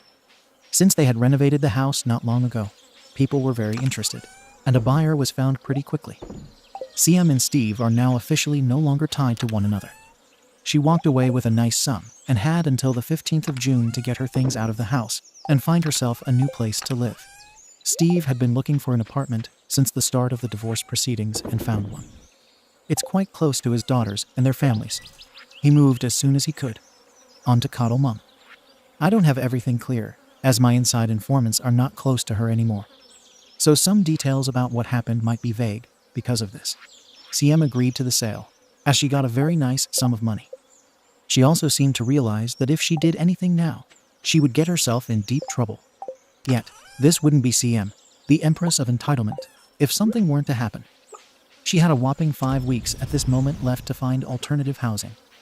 The buyers offered extra money if they could move. She and Steve gladly accepted. Her friends have come up with suggestions, offered her their homes, and one even managed to find a good apartment for CM. CM even went to look at it, but rejected the offer. I've seen the pictures as her daughters texted them to me. Price was affordable, a good neighborhood, nice neighbors as far as they could tell. No major nor minor problems with the apartment itself. It even had the possibility of in-home care. It seems like a dream to me, but CM said no. Well, why would you reject such nice offers? Because CM was still hell-bent on living with one of her daughters. For free, of course. We know this because her tactic was to wait till the last moment to spring this crap onto her daughters. CM went to daughter one's house and told her that the first week of June would be perfect for her to move in with them. Daughter one asked her if she had lost her mind because she wasn't moving in with them. CM again spouted some things about taking care of your elderly mother is your duty. You owe me this. I paid for your upbringing. You should pay me back. Daughter one told me that she used some not so nice words to make it clear what she thought and slammed the door before CM could say anything else. To make sure that CM got the message, she sent a text, email, and priority letter, which requires a signature for proof of delivery telling CM that she is not welcome to live at their place, and that she will be trespassed upon if she shows up. The locks were changed just for good measure. CM went to her other daughter. She called daughter 2 and told her, not asked that she would move in with them in the first week of June. Daughter 2 told her heck no, not happening, and did the same as her elder sister. But once again, her entitlement, she didn't take no for an answer and showed up anyway. First at daughter 1's house, where she was met with a locked door and daughter 1 and her husband shouting from the window to leave or the police would be called. She left. Daughter 2 was called by her sister about what happened. Daughter 2 locked her house as well, and as soon as her mother showed up, she called the police. CM noticed it and quickly left. Now her time is running out. That is what you get when you wait till the last minute to find new living arrangements. CM tried her friends. One apparently obliged. There was a catch, though. This friend was apparently in the process of moving and would only have the house for another 2-3 months. She didn't mind hosting CM for 2 months, so she could find alternative housing. However, CM would need to sign a form to make sure she would be out after 2 months. CM didn't like that and still showed up to her friend's house with some of her belongings. A friend had heard of CM's shenanigans and didn't let her in unless she signed the form. CM refused, so her friend didn't let her stay. CM didn't leave her friend's house quietly. She was heard going on about, I thought I would get to live here. I didn't think you wouldn't let me stay. I thought we were friends. She then tried her daughters again, with no luck and a stern warning from some police officers. Then she called Steve, who told her that this was a problem she herself had created. He offered no assistance. He told her that she wasn't his responsibility or anything else anymore. She even tried Steve's family members, who also refused. Now she's at the point where the transfer is done, and she has no home any longer. I know that she has managed to find an hotel, but no real apartment yet. So this is the story of how CM burned the bridges she had in life. Update. Update on the family. I get messages from people asking for an update on my family, especially Mill. Hubby and the children are doing better. Therapy has helped a lot. They understand that some things are out of their control. They don't feel as helpless anymore and are in a better place now, mentally. We have been training with our own dog a lot. which gives the children a lot of confidence as well. Our relationship with Mill is so-so. The trial has taken an immense toll on her. She finally realized what her actions did and meant to us. Even though she has gone to therapy, the reality of how Blabbermouth is as a person has never really sunk in. That reality came crashing down. Blabbermouth damned herself in the eyes of her mother. Mill has always downplayed what Blabbermouth said about me, and has done since the start of my relationship with hubby. She didn't really believe that Blabbermouth meant the things she had said over the years. The most shocking thing Blabbermouth said wasn't even in court. It was during a visit from Mill in jail, where Blabbermouth was residing. She told her mother that I was always overreacting, that family shares, and that I and the children should just shut up, don't complain, and just do as she said. I should have divorced hubby years ago, but since I was the one who brought in more money, I should be a good family member and share. She wouldn't be in this situation if I had done what she wanted. No harm would have come to me if I had simply done as she told me to do. It was because of me that she was in jail. She had to show me that she was the one who decided what I should do with the money, as she is older than I am, and knew what was best for the family I roll. Sure, Blabbermouth, as what? The most spoiled of them all. She told Mill that I wasn't worthy of being part of the family to begin with. I had my use, but if I didn't just part with my money, it would be better if I and my children, not hubby's, but mine alone in her mind, were no longer a part of it. The way my poor Mill interpreted that last remark is that her own daughter wished death on her grandchildren and their mother. She told us so. My mother-in-law has the greatest of hearts, but sometimes misses the innuendo in things that are being said and done. Now, I personally don't believe that Blabbermouth wishes for my existence to end. She knows full well that while hubby earns well, it's the money I bring in and the investments that have given us the nice nest egg and the possibility to help her and her family. She is entitled, very entitled. Is she stupid? Yes, but not to this degree. She has expressed many times that hubby should divorce me and has always tried to sabotage and even end our relationship. But never my life. I also know for a fact that when the suggestion arose that she could be indicted for attempted manslaughter after X's attack on me, she got scared. She wanted me to be compliant, not dead.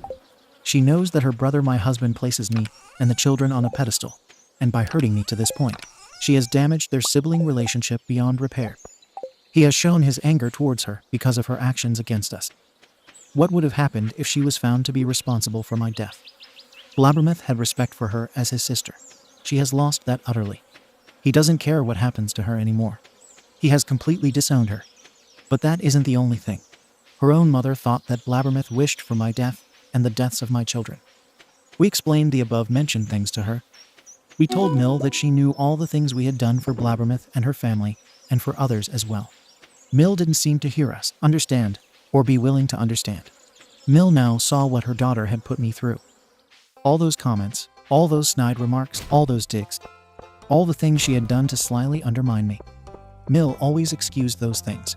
Now she understood what her daughter had done.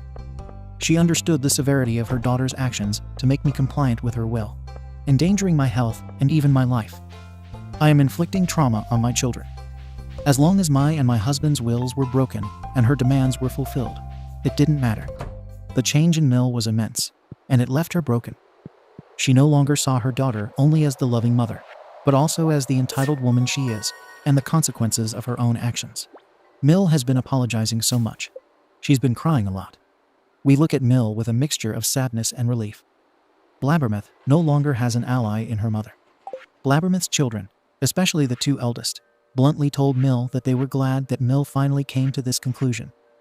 They were sick and tired of Mill's rug sweeping. They are not angry with her. Mill is not confrontational. When there are confrontations, she would rather ignore them and pretend all is well. Mill continues with therapy. She has a long way to go. The rest of the family is quiet. They haven't asked for money. They did ask for budgeting advice and such. We are civil but cordial with those who went against us. Update. Some wonderful news.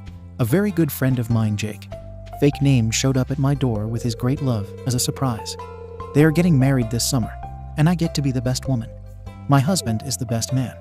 The oldest and youngest are ring bearers, and my daughter gets to be the flower maiden. They thought that girl didn't apply as she is a teenager. Finally, some good news. Thank you for watching the video. If you are interested in listening to these kinds of stories, we've got more in store for you. Simply subscribe to our channel, hit the like button, and share it with your friends.